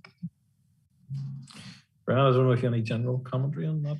Yes, thank you, Chair, and thank you, Councillor Nicholson. Yes, this is all part of the wider Banbridge enhancement programme. We have delivered a number of initiatives across Banbridge over the last year under the guidance of a working group, which encompasses the members and the chamber in Banbridge. So this is part of the enhancement scheme for Banbridge. So it is about bringing a bit of colour, and members will be aware also the number of murals have gone on the side of buildings as well in Banbridge. So it's all part of a wider scheme designed to attract people from the Boulevard, Game of Thrones, and from the A1 really into Banbridge and get as much footfall and spend locally as possible.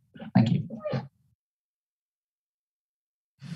Okay, members, we'll move into the debate phase.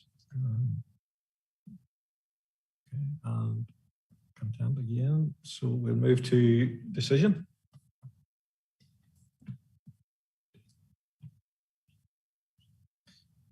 we could have a proposer and seconder. Thank you, Councillor Nicholson. Yeah, Chairman, I think again, this is similar to what we had last month. So, and provided the downshare is happy enough that this goes ahead in their property, yeah, I'm happy to propose this recommendation. Thank you, Chairman. Okay, thanks for the seconder. Councillor Tolman, thank you.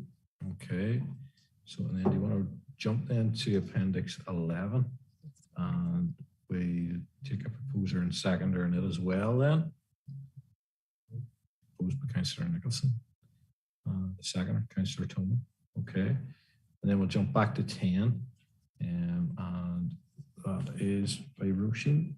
So you can start when you're ready. Thank you. Okay, thank you, Chair.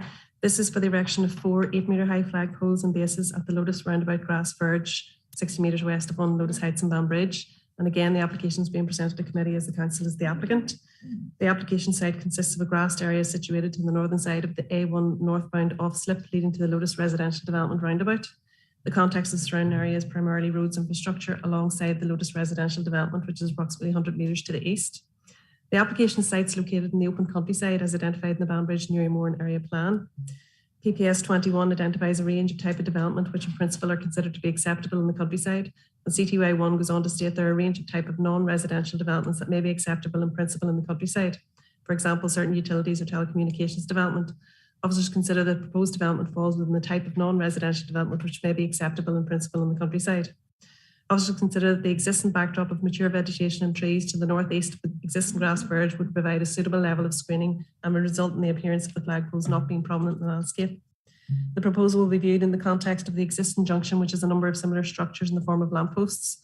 Officers consider that the installation of these 4 8-metre high flagpoles will not detract individually or cumulatively from the character or environmental quality of the area. Officers in consultation with DFI Roads are of the opinion that the proposed development will not prejudice road safety or significantly inconvenience the flow of traffic. DFI Roads was consulted specifically to provide advice on the nature of representations received on the grounds of road safety concerns, and they have confirmed they are content the poles are proposed to be located in positions where they will not interfere with forward or junction visibility. Officers considered the scale and overall size of the proposed development in the context of the local environment, and having regard to the separation distance between the nearest residential dwellings, which are approximately 100 metres to the east, are satisfied that the residential amenity of those residents will not be unacceptably adversely impacted. 7 individual representations were received from 6 addresses, and a petition of objection was also received with 50 signatures. Consideration of all the issues raised is set out in detail in the report. On balance, officers recommend the planning permission be granted subject to the conditions listed. And I'll just go through the slides again.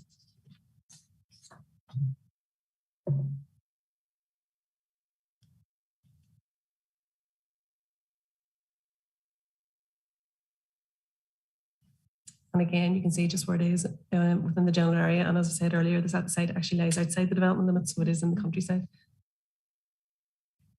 And again, the red line denotes the location of where the proposed flagpoles are going.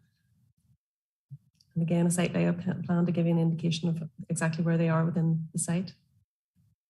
And again, the flagpole elevation. And that's just a view of the grass verge looking towards Lotus Heights. And again, looking in the other direction down towards the A1. So it's that grass verge, the proposing 4 flagpoles. And that ends the presentation. Okay, members, I'll take any questions or queries to Roisin at this point. Councillor Nicholson. Yeah, thanks, Chairman. Thanks, Roisin. I see there in one of the considerations, it talks about this application does not consider any flags or advertising that may be fixed to the flagpoles in the future.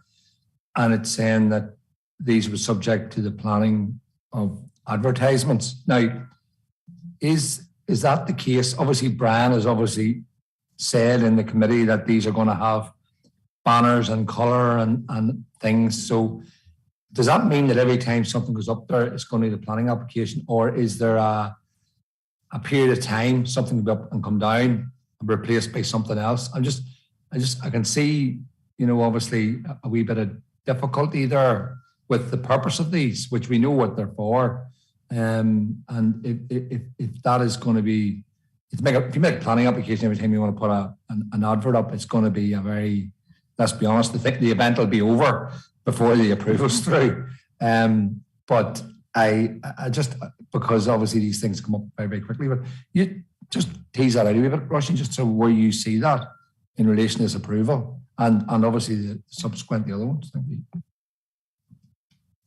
Okay, Roisin, thank you. Thank you, Chair. Yep, the application obviously is for the structure. It's for the flagpole, which we treat as street furniture. Anything that goes onto the flagpole is an advertisement, so it's considered under the advertising regs. And under the advertising regs, the council has deemed consent for something that, you know, is a function of the council. Tourism is a function of the council. So to put a flag on it, if the council puts a flag on it that is promoting tourism, which is a function of the council, it's deemed consent. They don't need separate consent. Okay, thank you. Any other queries, members, for either Brian or Roisin? Okay, now we'll move to the debate phase. So, Councillor Savage. Thank you, Chair, for letting me back in there. Roisin, thank you very much for your report.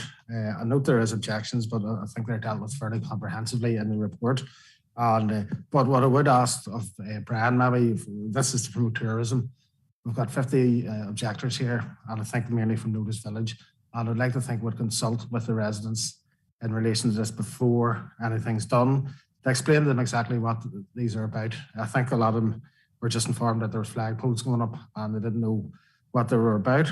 And as we say, there's been a petition went around the area, and there's also an elected member has put in an objection as well. So, you know, I don't want the council getting into a non-seemly spot with residents over flagpoles.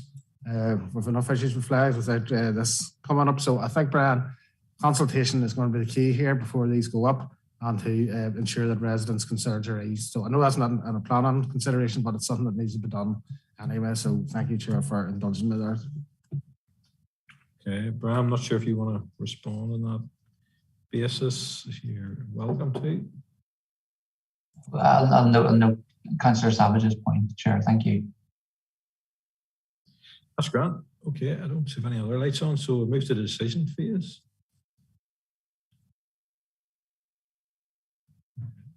I'm happy to propose on that basis then. Second. Okay, members, so that brings us to the end of our list, thankfully.